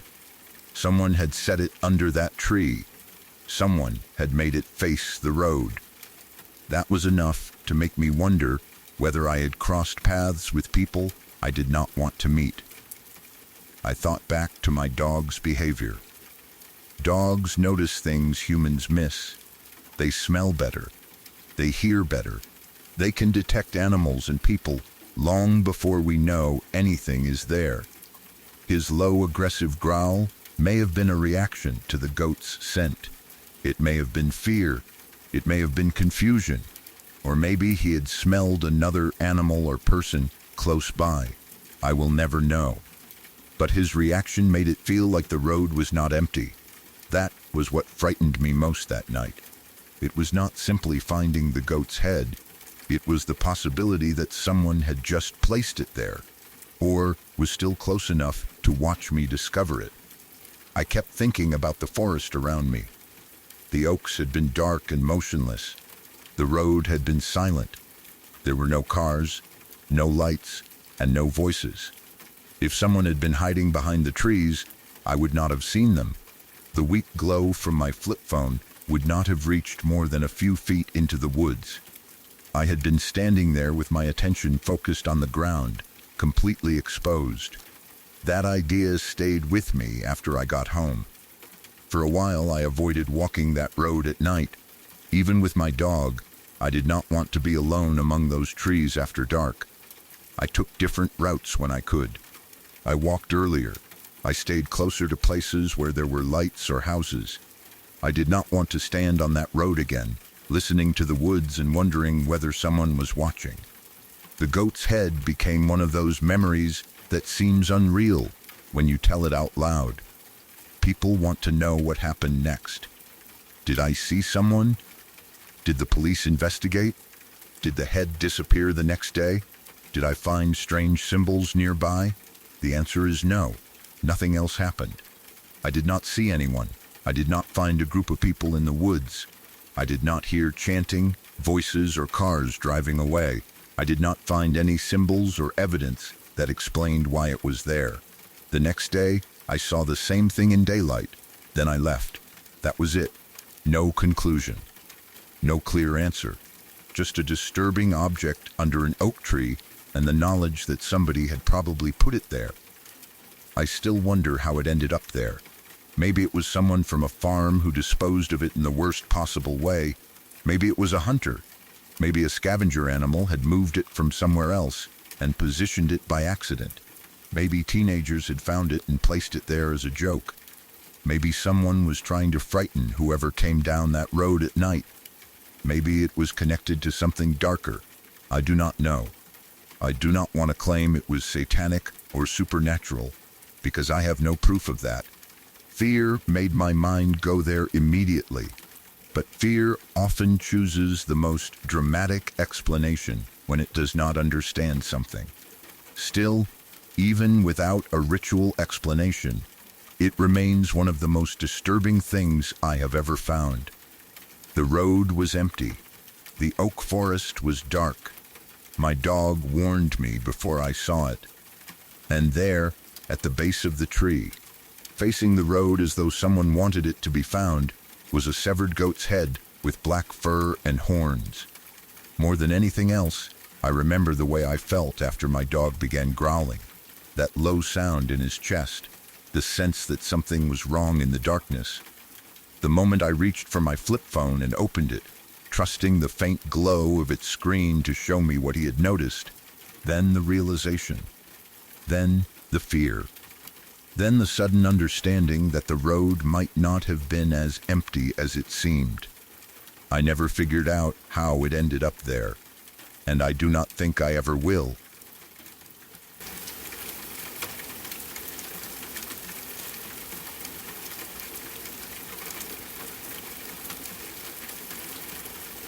In 2009, I was 19 years old and living in a small two-story apartment building high up in a mountain village. It was not a large building. There were only a few apartments, and the layout was simple. The doors faced outward onto a shared balcony that ran along the upper floor. At the side of the building, there was an open stairway connecting the levels. Near the top of those stairs was a small sitting area, almost like a built-in outdoor space where people could stand, sit, smoke, talk, or just look out over the valley. I do not know what the proper name for that kind of space would be. It was not really a porch, and it was not exactly a balcony either. It was just an open spot next to the stairway, high above the ground, where the view stretched out across the mountains and farmland. The view was the reason I spent so much time there. The village was high enough up that you could see far into the distance. Below us were green hills, narrow roads, scattered homes, and huge areas of farmland. The region was one of the biggest farming areas in the country, mostly known for bananas. There were banana fields everywhere, covering the slopes and lower ground in rows that looked almost endless from above. There was not much else around. The nearest cities were far enough away that the area still felt isolated. You could see signs of human life in the fields and along the roads, but once evening came, everything grew quiet. There were no bright city lights filling the horizon. There were no tall buildings blocking the sky. There was only the land, the clouds, the mountains, and the sunset. And the sunsets were incredible. Almost every evening, the sky would change in a way that made the whole landscape look unreal. The sun would drop behind the mountains, and the clouds would turn gold, orange, purple, and red. The banana fields below would darken slowly, becoming a deep green shadow as the last light faded across them. Sometimes the clouds would sit low in the valley, and the sunlight would hit them from underneath. On those evenings, it looked as though the mountains were floating above an ocean of glowing mist. I loved sitting there. Whenever I had the time, I would go out to that small space by the stairs and watch the sunset for around an hour. Sometimes I would bring a drink. Sometimes I would take my phone and listen to music. Sometimes I would just sit quietly and let the fresh air clear my head. The air up there was different from the air in the city. It was cooler, cleaner, full of the smell of wet soil, plants, distant rain, and leaves. In the evenings, especially after a hot day, the wind coming down from the mountains could make the whole place feel calm. I often stayed even after the sun had gone down. Once the bright colors faded, the sky would turn dark blue, then black. The fields would disappear into shadow. The sounds of the village would become smaller and more distant. You could hear insects, dogs barking far away, occasional voices, and sometimes vehicles moving along roads you could not even see. It was one of the few places where I felt like I could think clearly. I was 19. Like most people that age, I was still trying to understand what I wanted from life. I had worries, plans, frustrations, and the usual restless feeling that comes with being young and not fully knowing where you are going. Sitting outside at sunset helped with that. It made everything feel bigger than whatever problem I had that day. It reminded me that the world was huge. That evening began like many others. I went out to the sitting area around sunset and looked over the valley. The sky was already changing colors. The sun had not fully set yet, but it was low enough that the strongest light was behind the mountains. The clouds were thick in some places. That was common in the area. Clouds would drift through the mountain valleys and settle low over the fields. Sometimes they moved slowly enough that you could watch their shapes change as the sunlight hit them from different angles. The banana fields below were partly visible through breaks in the clouds. I could see rows of green plants in some areas, while other sections were hidden beneath white and gray mist. The sunlight was weak but still present, leaving a dim golden glow across the horizon. I was sitting there quietly when I noticed something strange near one of the cloud banks. At first, I did not understand what I was looking at. It was somewhere above or beyond the banana fields, partly hidden by the clouds. I saw a dark shape against the lighter sky, but it was too far away and too obscured to identify immediately. My first thought was that it might be part of the cloud. Sometimes clouds create odd shapes. They can look like mountains, animals, ships, faces, or buildings if the light hits them a certain way. I had watched enough sunsets from that spot to know how easily the sky can trick your eyes. So I kept staring. I expected the shape to change. I expected it to dissolve into the cloud or move along with it. But it stayed there. For a few seconds I watched without really understanding why I was so focused on it. The light was fading, and the clouds were thick enough that my eyes were constantly trying to adjust. Then the shape became clearer. Not fully clear, not enough for me to say exactly what it was, but clear enough for me to realize it was far larger than I had first assumed. That was the moment my stomach dropped. The cloud seemed to cover most of it. Whatever I was looking at was hidden behind or inside the cloud bank, but there was a silhouette visible through the thinner areas. The shape was enormous. It did not look like a small aircraft. It did not look like a helicopter, a plane, or something moving through the sky at a normal distance. It looked huge. At first, I wondered if the size was an illusion. Maybe it was much closer than I thought. Maybe it was a large, dark cloud layered in front of a brighter cloud. Maybe the mountains and fading light made it seem bigger than it really was. But the longer I stared, the harder it became to dismiss. The silhouette had a shape. It did not have the random, soft edges of a cloud. It seemed solid. It seemed like something was sitting behind the cloud, hidden enough that I could not see its details, but visible enough that I could tell it had structure. I remember feeling frozen. There are moments when your mind sees something and refuses to name it immediately.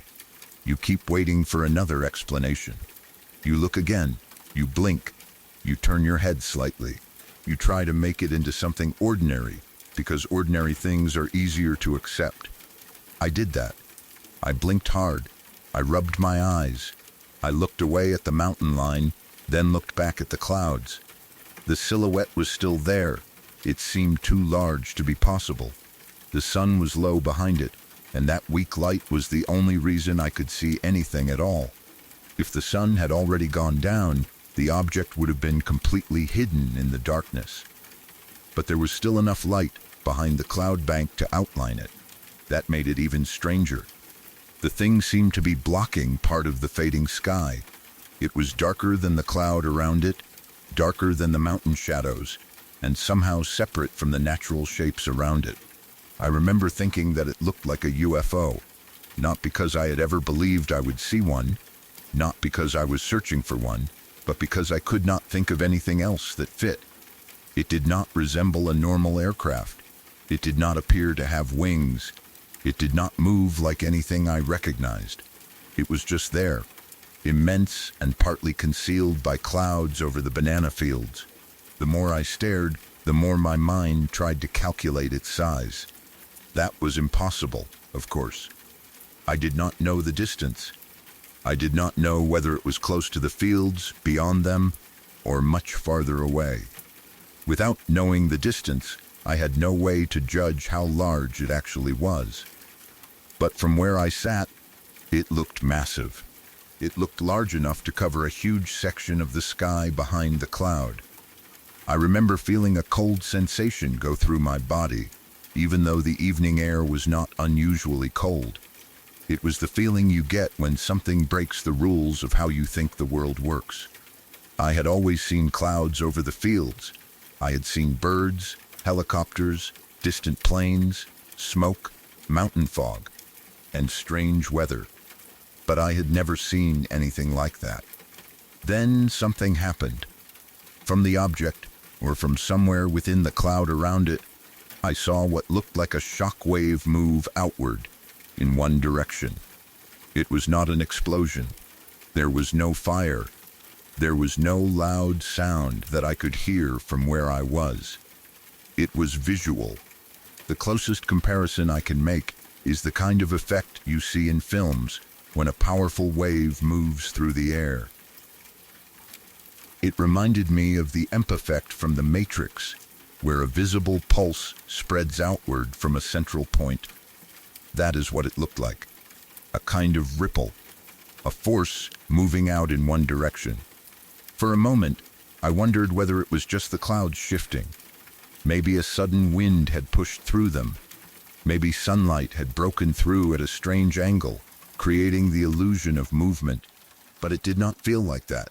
It seemed too deliberate, too clean, too sudden.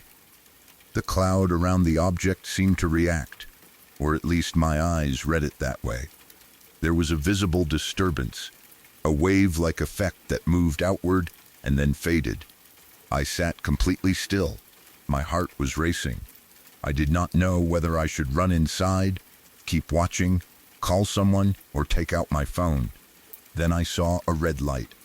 It appeared near the large silhouette. At first, I thought it might be part of the object. Maybe a light on its underside. Maybe a reflection from the sunset. Maybe some kind of warning light from an aircraft hidden behind the clouds. But the red light moved. It began descending. It came down from the large shape toward the ground, toward the area where the banana fields were. The red light was bright enough that I could see it through the fading evening light. It was not huge compared to the object, but it was visible. And just like the larger silhouette, it seemed to have some shape around it. That was what made me think it was not simply a flare or a reflection. It looked like a smaller object, something separating from the larger thing, something coming down. I watched it descend in a straight path toward the fields. The movement was controlled. It did not look like it was falling. It did not look like debris dropping from a plane. It looked like a device, or a craft, or something being lowered. I know how unbelievable that sounds.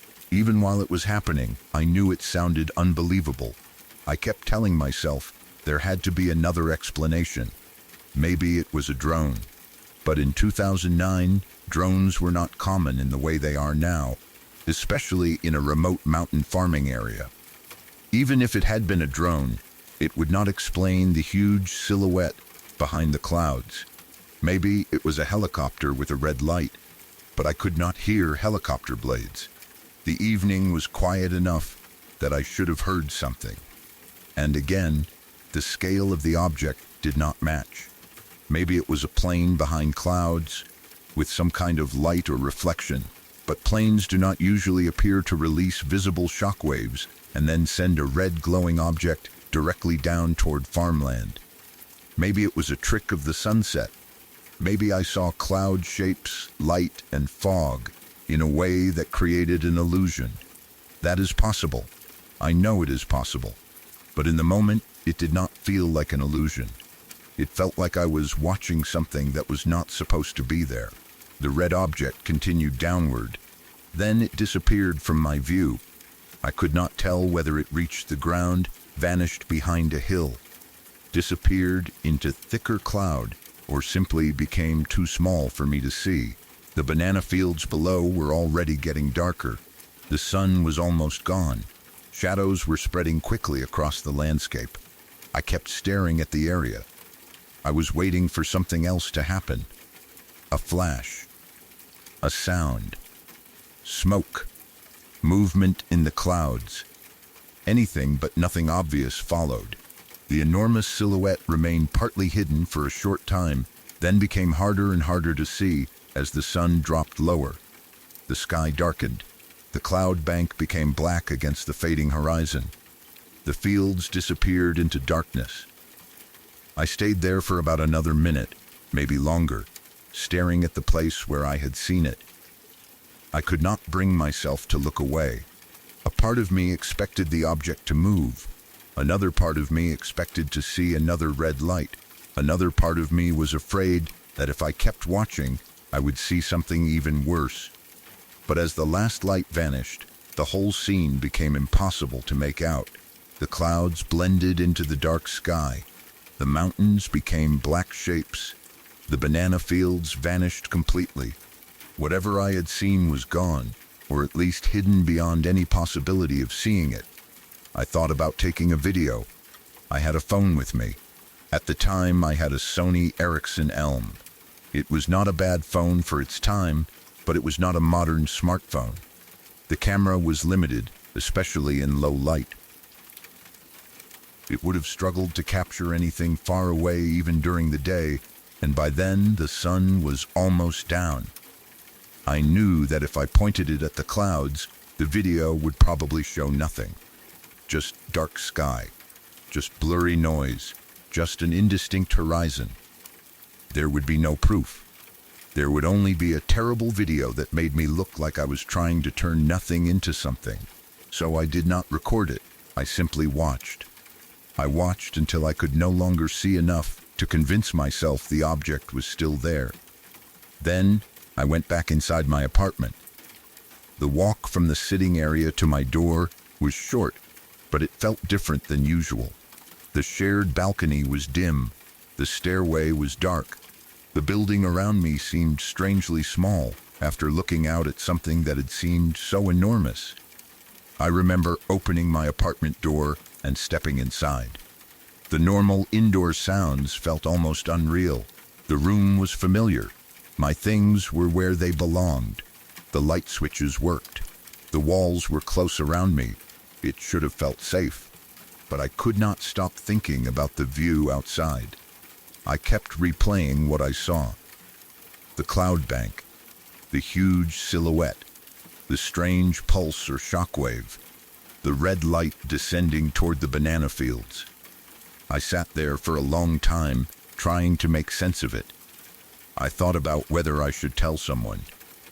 But what would I say? I was watching the sunset and saw a massive object hidden in the clouds over the banana fields. Then it released some kind of shockwave and sent a glowing red thing down toward the ground. It sounded insane. It sounded like the kind of story people would laugh at. I knew that even if I told someone, they would ask for evidence. They would ask whether I had a photo. They would ask if anyone else saw it. They would ask whether there were planes in the area. They would ask whether I had been drinking, tired, stressed, or imagining things. And I had nothing to give them. No picture, no video, no witness, no physical proof, only what I saw. For a long time, I did not know what to believe.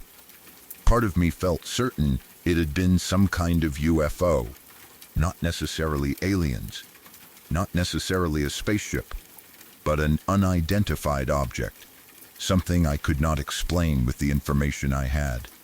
Another part of me wanted to believe it was clouds and light. That would be easier. It would mean I had been fooled by perspective, sunset colors, distance, and a landscape I was used to seeing in strange conditions. But the memory has never felt like a simple cloud illusion. I remember the scale. I remember the way the silhouette seemed to sit behind the cloud rather than be part of it. I remember the sudden outward pulse. I remember the red light descending in a straight line toward the fields. And I remember the feeling that came over me as I watched it. It was not excitement. It was not the thrill of seeing something unusual. It was dread. A deep, cold realization that I was looking at something I did not understand and could not explain. To this day, I shudder when I think about it. I have tried to revisit the memory logically. Maybe the large shape was a mountain ridge hidden by cloud. Maybe the fading sunlight created a silhouette that made it look like an object. Maybe the shockwave was fog moving through a gap in the hills. Maybe the red light was a vehicle, a flare, a distant tower light, or a farmer using equipment in the fields. Maybe the entire thing happened because the sun was low and my eyes were trying to make sense of shapes in poor light. Those are possible explanations. In fact, I hope one of them is correct. I do not want to believe something huge was hovering near a mountain village over banana fields, hidden behind clouds, while I watched alone from an apartment balcony. But I cannot fully dismiss it either. The experience felt too specific. It was not one vague light in the sky. It was not a quick flash. It was not a strange star or a distant aircraft. It was a large, dark silhouette partly concealed by clouds, followed by a visible outward wave and a smaller red object moving down toward the ground. I watched it for long enough to know I was not just glancing at something for half a second. I stayed there. I kept staring. I waited for my eyes to adjust. And by the time I finally went back inside, the sun had fully set and the darkness had swallowed the entire area. That is what stayed with me most.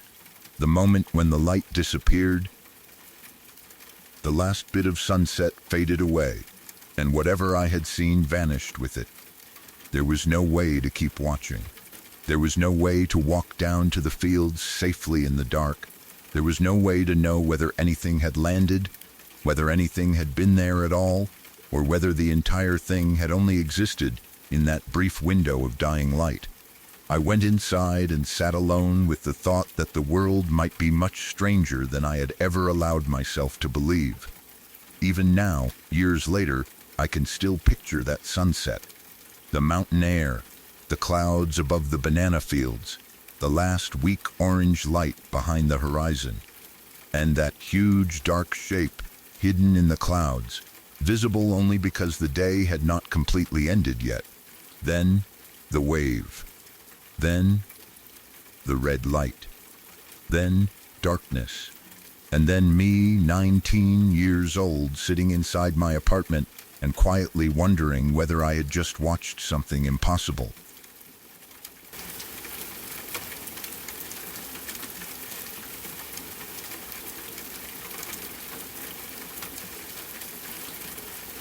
When I was a young teenager, somewhere around 12 to 14 years old, I went through several years where church events were a regular part of my life.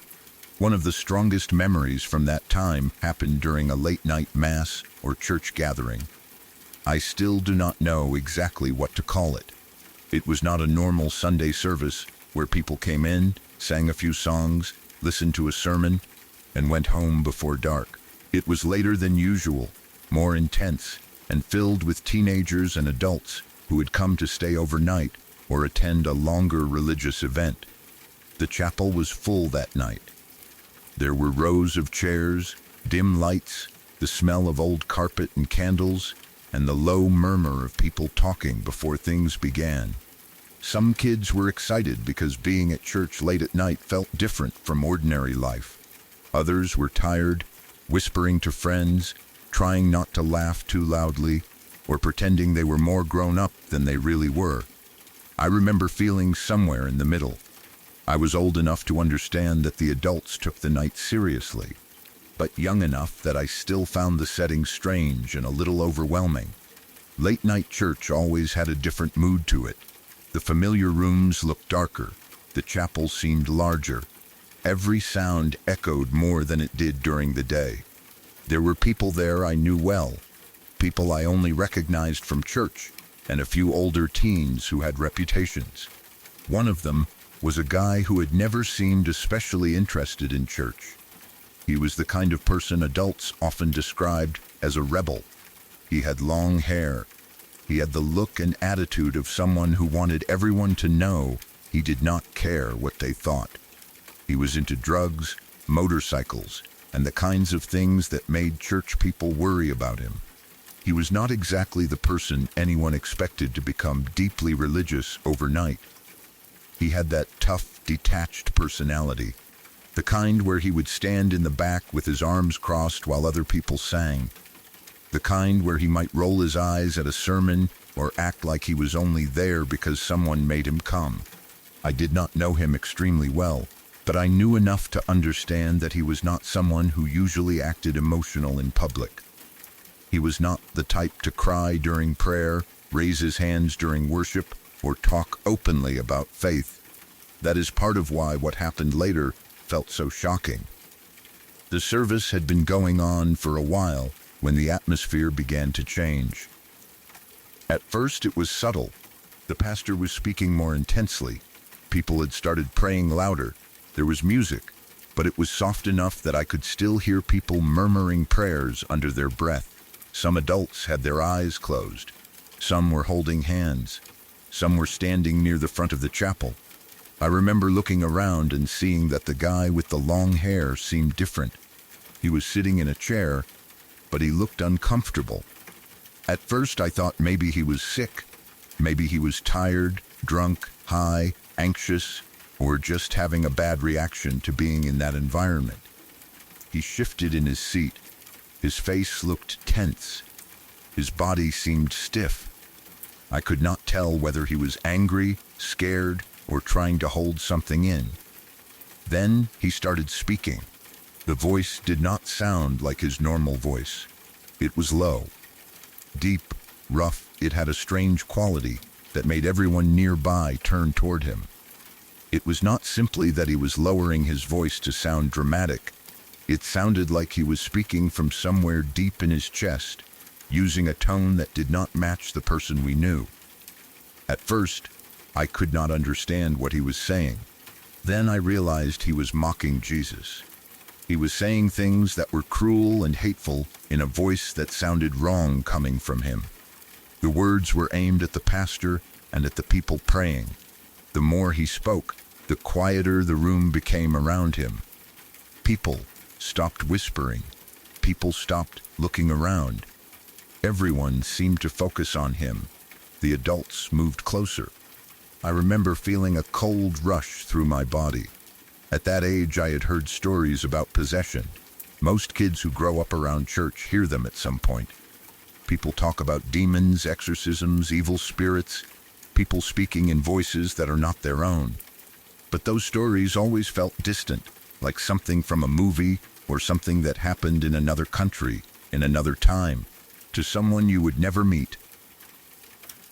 Then suddenly there was a guy sitting in the chapel, speaking in a voice that did not sound like him, saying things that made the adults around him look genuinely alarmed.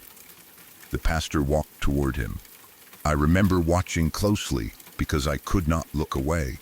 The room felt tense in a way I had never experienced before. No one was laughing anymore. No one was whispering to friends. Even the kids who usually acted tough or bored were silent. The pastor reached the boy.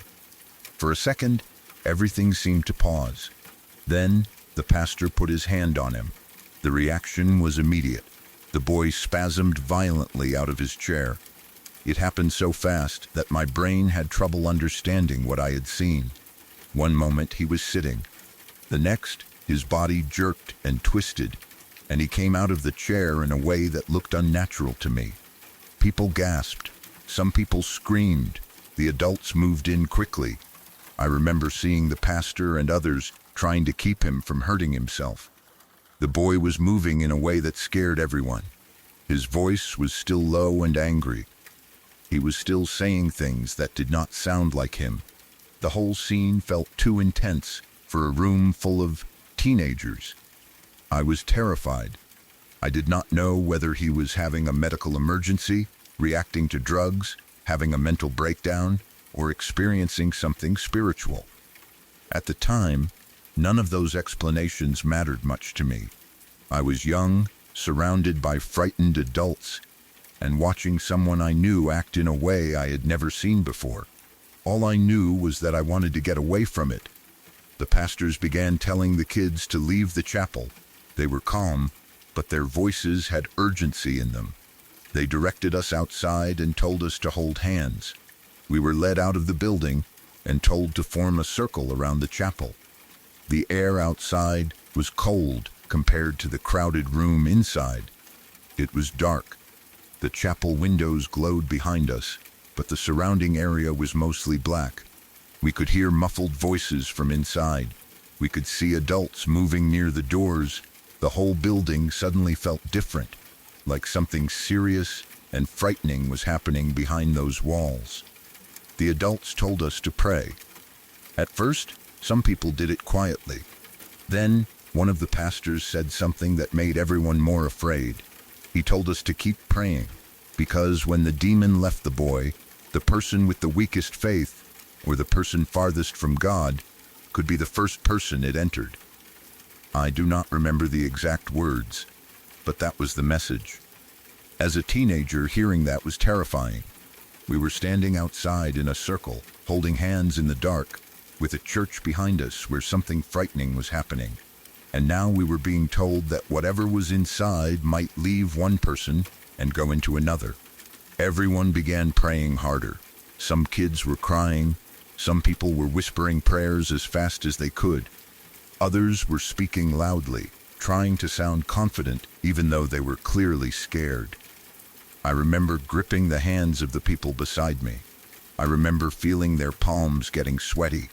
I remember looking around the circle and seeing faces lit only by the weak outside lights from the chapel. Everyone looked frightened. Nobody wanted to be the person who stopped praying. Nobody wanted to look weak. Nobody wanted to even think they might be the one who was somehow farthest from God. It was an awful thing to put into the minds of a group of teenagers. At the time, though, we believed it. Or at least, we were scared enough to believe it. The prayers grew louder. People started speaking in tongues. Some of the adults were praying intensely, with tears in their eyes.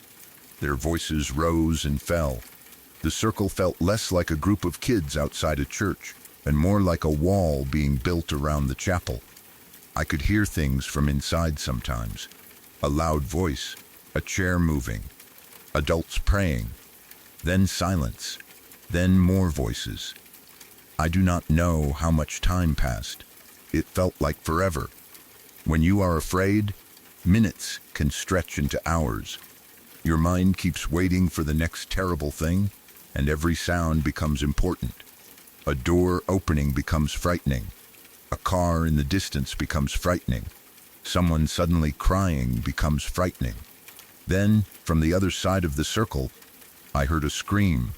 It was high, sharp, and full of panic. Someone yelled, "Get away from me!" The scream cut through everything. For a moment, it felt like the whole circle froze. Then, everyone started praying even louder. The fear spread instantly. I did not know what the girl had seen or felt. I did not know whether someone had touched her, whether she was overwhelmed, whether she had imagined something, or whether she was reacting to all the tension around us. But when you are 13 years old, standing outside a chapel in the dark, holding hands with people who believe a demon might enter someone, a scream like that feels like proof that something terrible is happening. The adults tried to keep everyone calm. They told us to keep praying. They told us not to let go of each other's hands. They said we needed to stay focused. But the more they tried to calm us, the more intense everything became. Some kids were sobbing. Some were shaking. Some were praying with their eyes squeezed shut. Some were looking nervously toward the chapel doors, expecting something to come out. I remember being afraid to look into the darkness outside the circle. The trees, the grass, the empty spaces around the building all seemed darker than usual. I started imagining things moving beyond the reach of the lights. I did not want to be there, but I also did not want to break away from the group. It felt safer to stay in the circle, even though the circle itself had become terrifying. The prayers continued for what felt like an hour. Maybe it was less, Maybe it was more. I honestly cannot say. Time stopped making sense. Everything was just fear, voices, cold hands, and the sound of people praying as if they believed something was trying to get through them. Eventually, we were told to go to our bunks. That was almost as strange as everything else. There had been this huge, frightening event. People had been crying, screaming, praying, and talking about demons. Then, suddenly, we were supposed to go back inside, get ready for bed, and sleep. I remember walking toward the sleeping area feeling numb. The hallways were quiet. The chapel was quieter too, at least from what I could hear. Nobody explained much to us. The adults may have been trying to protect us from more details. Or maybe they did not know what to say. Maybe they thought the best thing was to let the kids rest and handle the situation themselves. But how were we supposed to sleep after that? I lay in my bunk for a long time. Every sound made me tense. Someone turning over in bed sounded too loud. A door closing somewhere down the hall made me sit up. A whisper from another bunk made my stomach tighten. I remember wondering whether the boy was okay. I wondered whether the adults had helped him. I wondered whether whatever they believed was inside him had really left. I wondered whether it could somehow be near us now. Even though part of me knew that sounded irrational, I could not stop thinking about it. Fear does that. It takes one terrible idea and makes it follow you into every dark room. The next morning, I saw the guy again. I expected him to look exhausted, angry, confused, or changed in some obvious, dramatic way. I expected him to still be surrounded by pastors or adults watching him closely. But he looked surprisingly calm. He looked tired, of course. He had been through something. His face was pale, and he seemed physically drained. But he was sitting up, talking normally, and did not seem to remember the night the way everyone else did. I spoke with him. I asked him what happened. He told me he did not remember much. He did not remember speaking in that voice. He did not remember the pastor putting his hand on him. He did not remember coming out of the chair. He did not remember us being sent outside to pray. That shocked me. To us, it had been the biggest thing happening in the world. It had felt like the entire night stopped around him. But to him, it was almost as though there was a gap in his memory. Later, after he was feeling better, he said something I have never forgotten. He said, "Man, I feel like I'm stoned on God." It was such a strange thing to hear from him. This was not someone who had been deeply involved in church before. He had been the rebellious biker type, the long-haired guy who seemed more connected to drugs and trouble than prayer.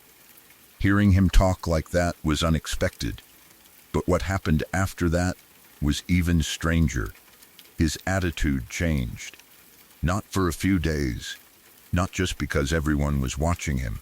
It was like something had shifted in him. He became calmer. He became nicer. He seemed less angry. He was more open to people. He did not act like the same rebellious guy I remembered from before.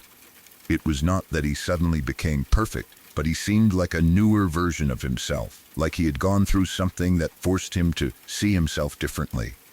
I remember people around the church talking about it like it was proof that he had been possessed and delivered. They believed the whole event had been spiritual. They believed the pastors had driven something evil out of him. They believed the change in his personality afterward proved that whatever happened had been real. At the time, I believed it too. I was young. I had seen something I could not explain. I had heard a voice that did not sound like his. I had watched him spasm when the pastor touched him. I had stood outside praying in terror while adults warned us that something might enter one of us. It was hard not to believe. For years afterward, it remained the scariest thing I had ever seen. It stayed in my mind more strongly than nightmares, scary movies, or anything else from my childhood. The memory had a physical feeling attached to it. Whenever I thought about it, I could remember the cold night air outside the chapel. I could remember the tight grip of hands in the prayer circle. I could remember the scream from across the group, "Get away from ME." I could remember the fear that ran through everyone after that. 25 years have passed, and I still think about it. I wish I did not. As I get older, I have started questioning what it was. Was it possession? I do not know. I do not know what was happening inside that boy's mind or body. I do not know whether he had taken something. I do not know whether he was having a seizure, a panic episode, a dissociative state, a mental health crisis, or some kind of reaction to the pressure and religious intensity around him. I do not know whether the adults understood what was happening medically. I do not know whether their response helped him, frightened him, or both. What I do know is that the situation felt real to everyone in that room. The fear was real. The confusion was real. The boy's distress was real. The change people saw in him afterward was real too, even if nobody could agree on why it happened. Maybe he had a spiritual experience. Maybe he had a psychological breakdown followed by a sense of relief and support. Maybe he was overwhelmed by guilt, drugs, stress, trauma, religion, or something we never knew about. Maybe the church environment gave him a way to change his life. Maybe the adults' prayers gave him comfort at a time when he needed it. Or maybe something happened that I will never understand. I cannot say for sure, but I can say that it scared me in a way nothing else ever has. It was not a story I heard secondhand. I was there. I heard the voice. I saw the adults react. I watched the room change from normal to terrified. I stood outside with other kids, holding hands, listening to prayers rise into the dark, and I saw a young man who seemed like one person before that night and another person afterward. Even now, I do not know how to explain it. I only know that I have carried the memory with me for 25 years, and I think I always will.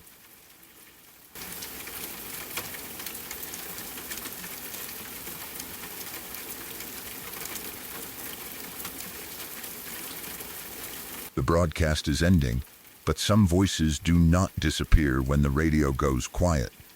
Maybe one of tonight's confessions will stay with you.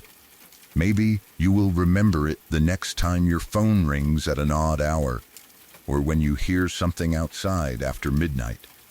Leave a comment with the story that got under your skin the most. Subscribe to Dead Air Confessions for more stories from the people who called in after something went wrong.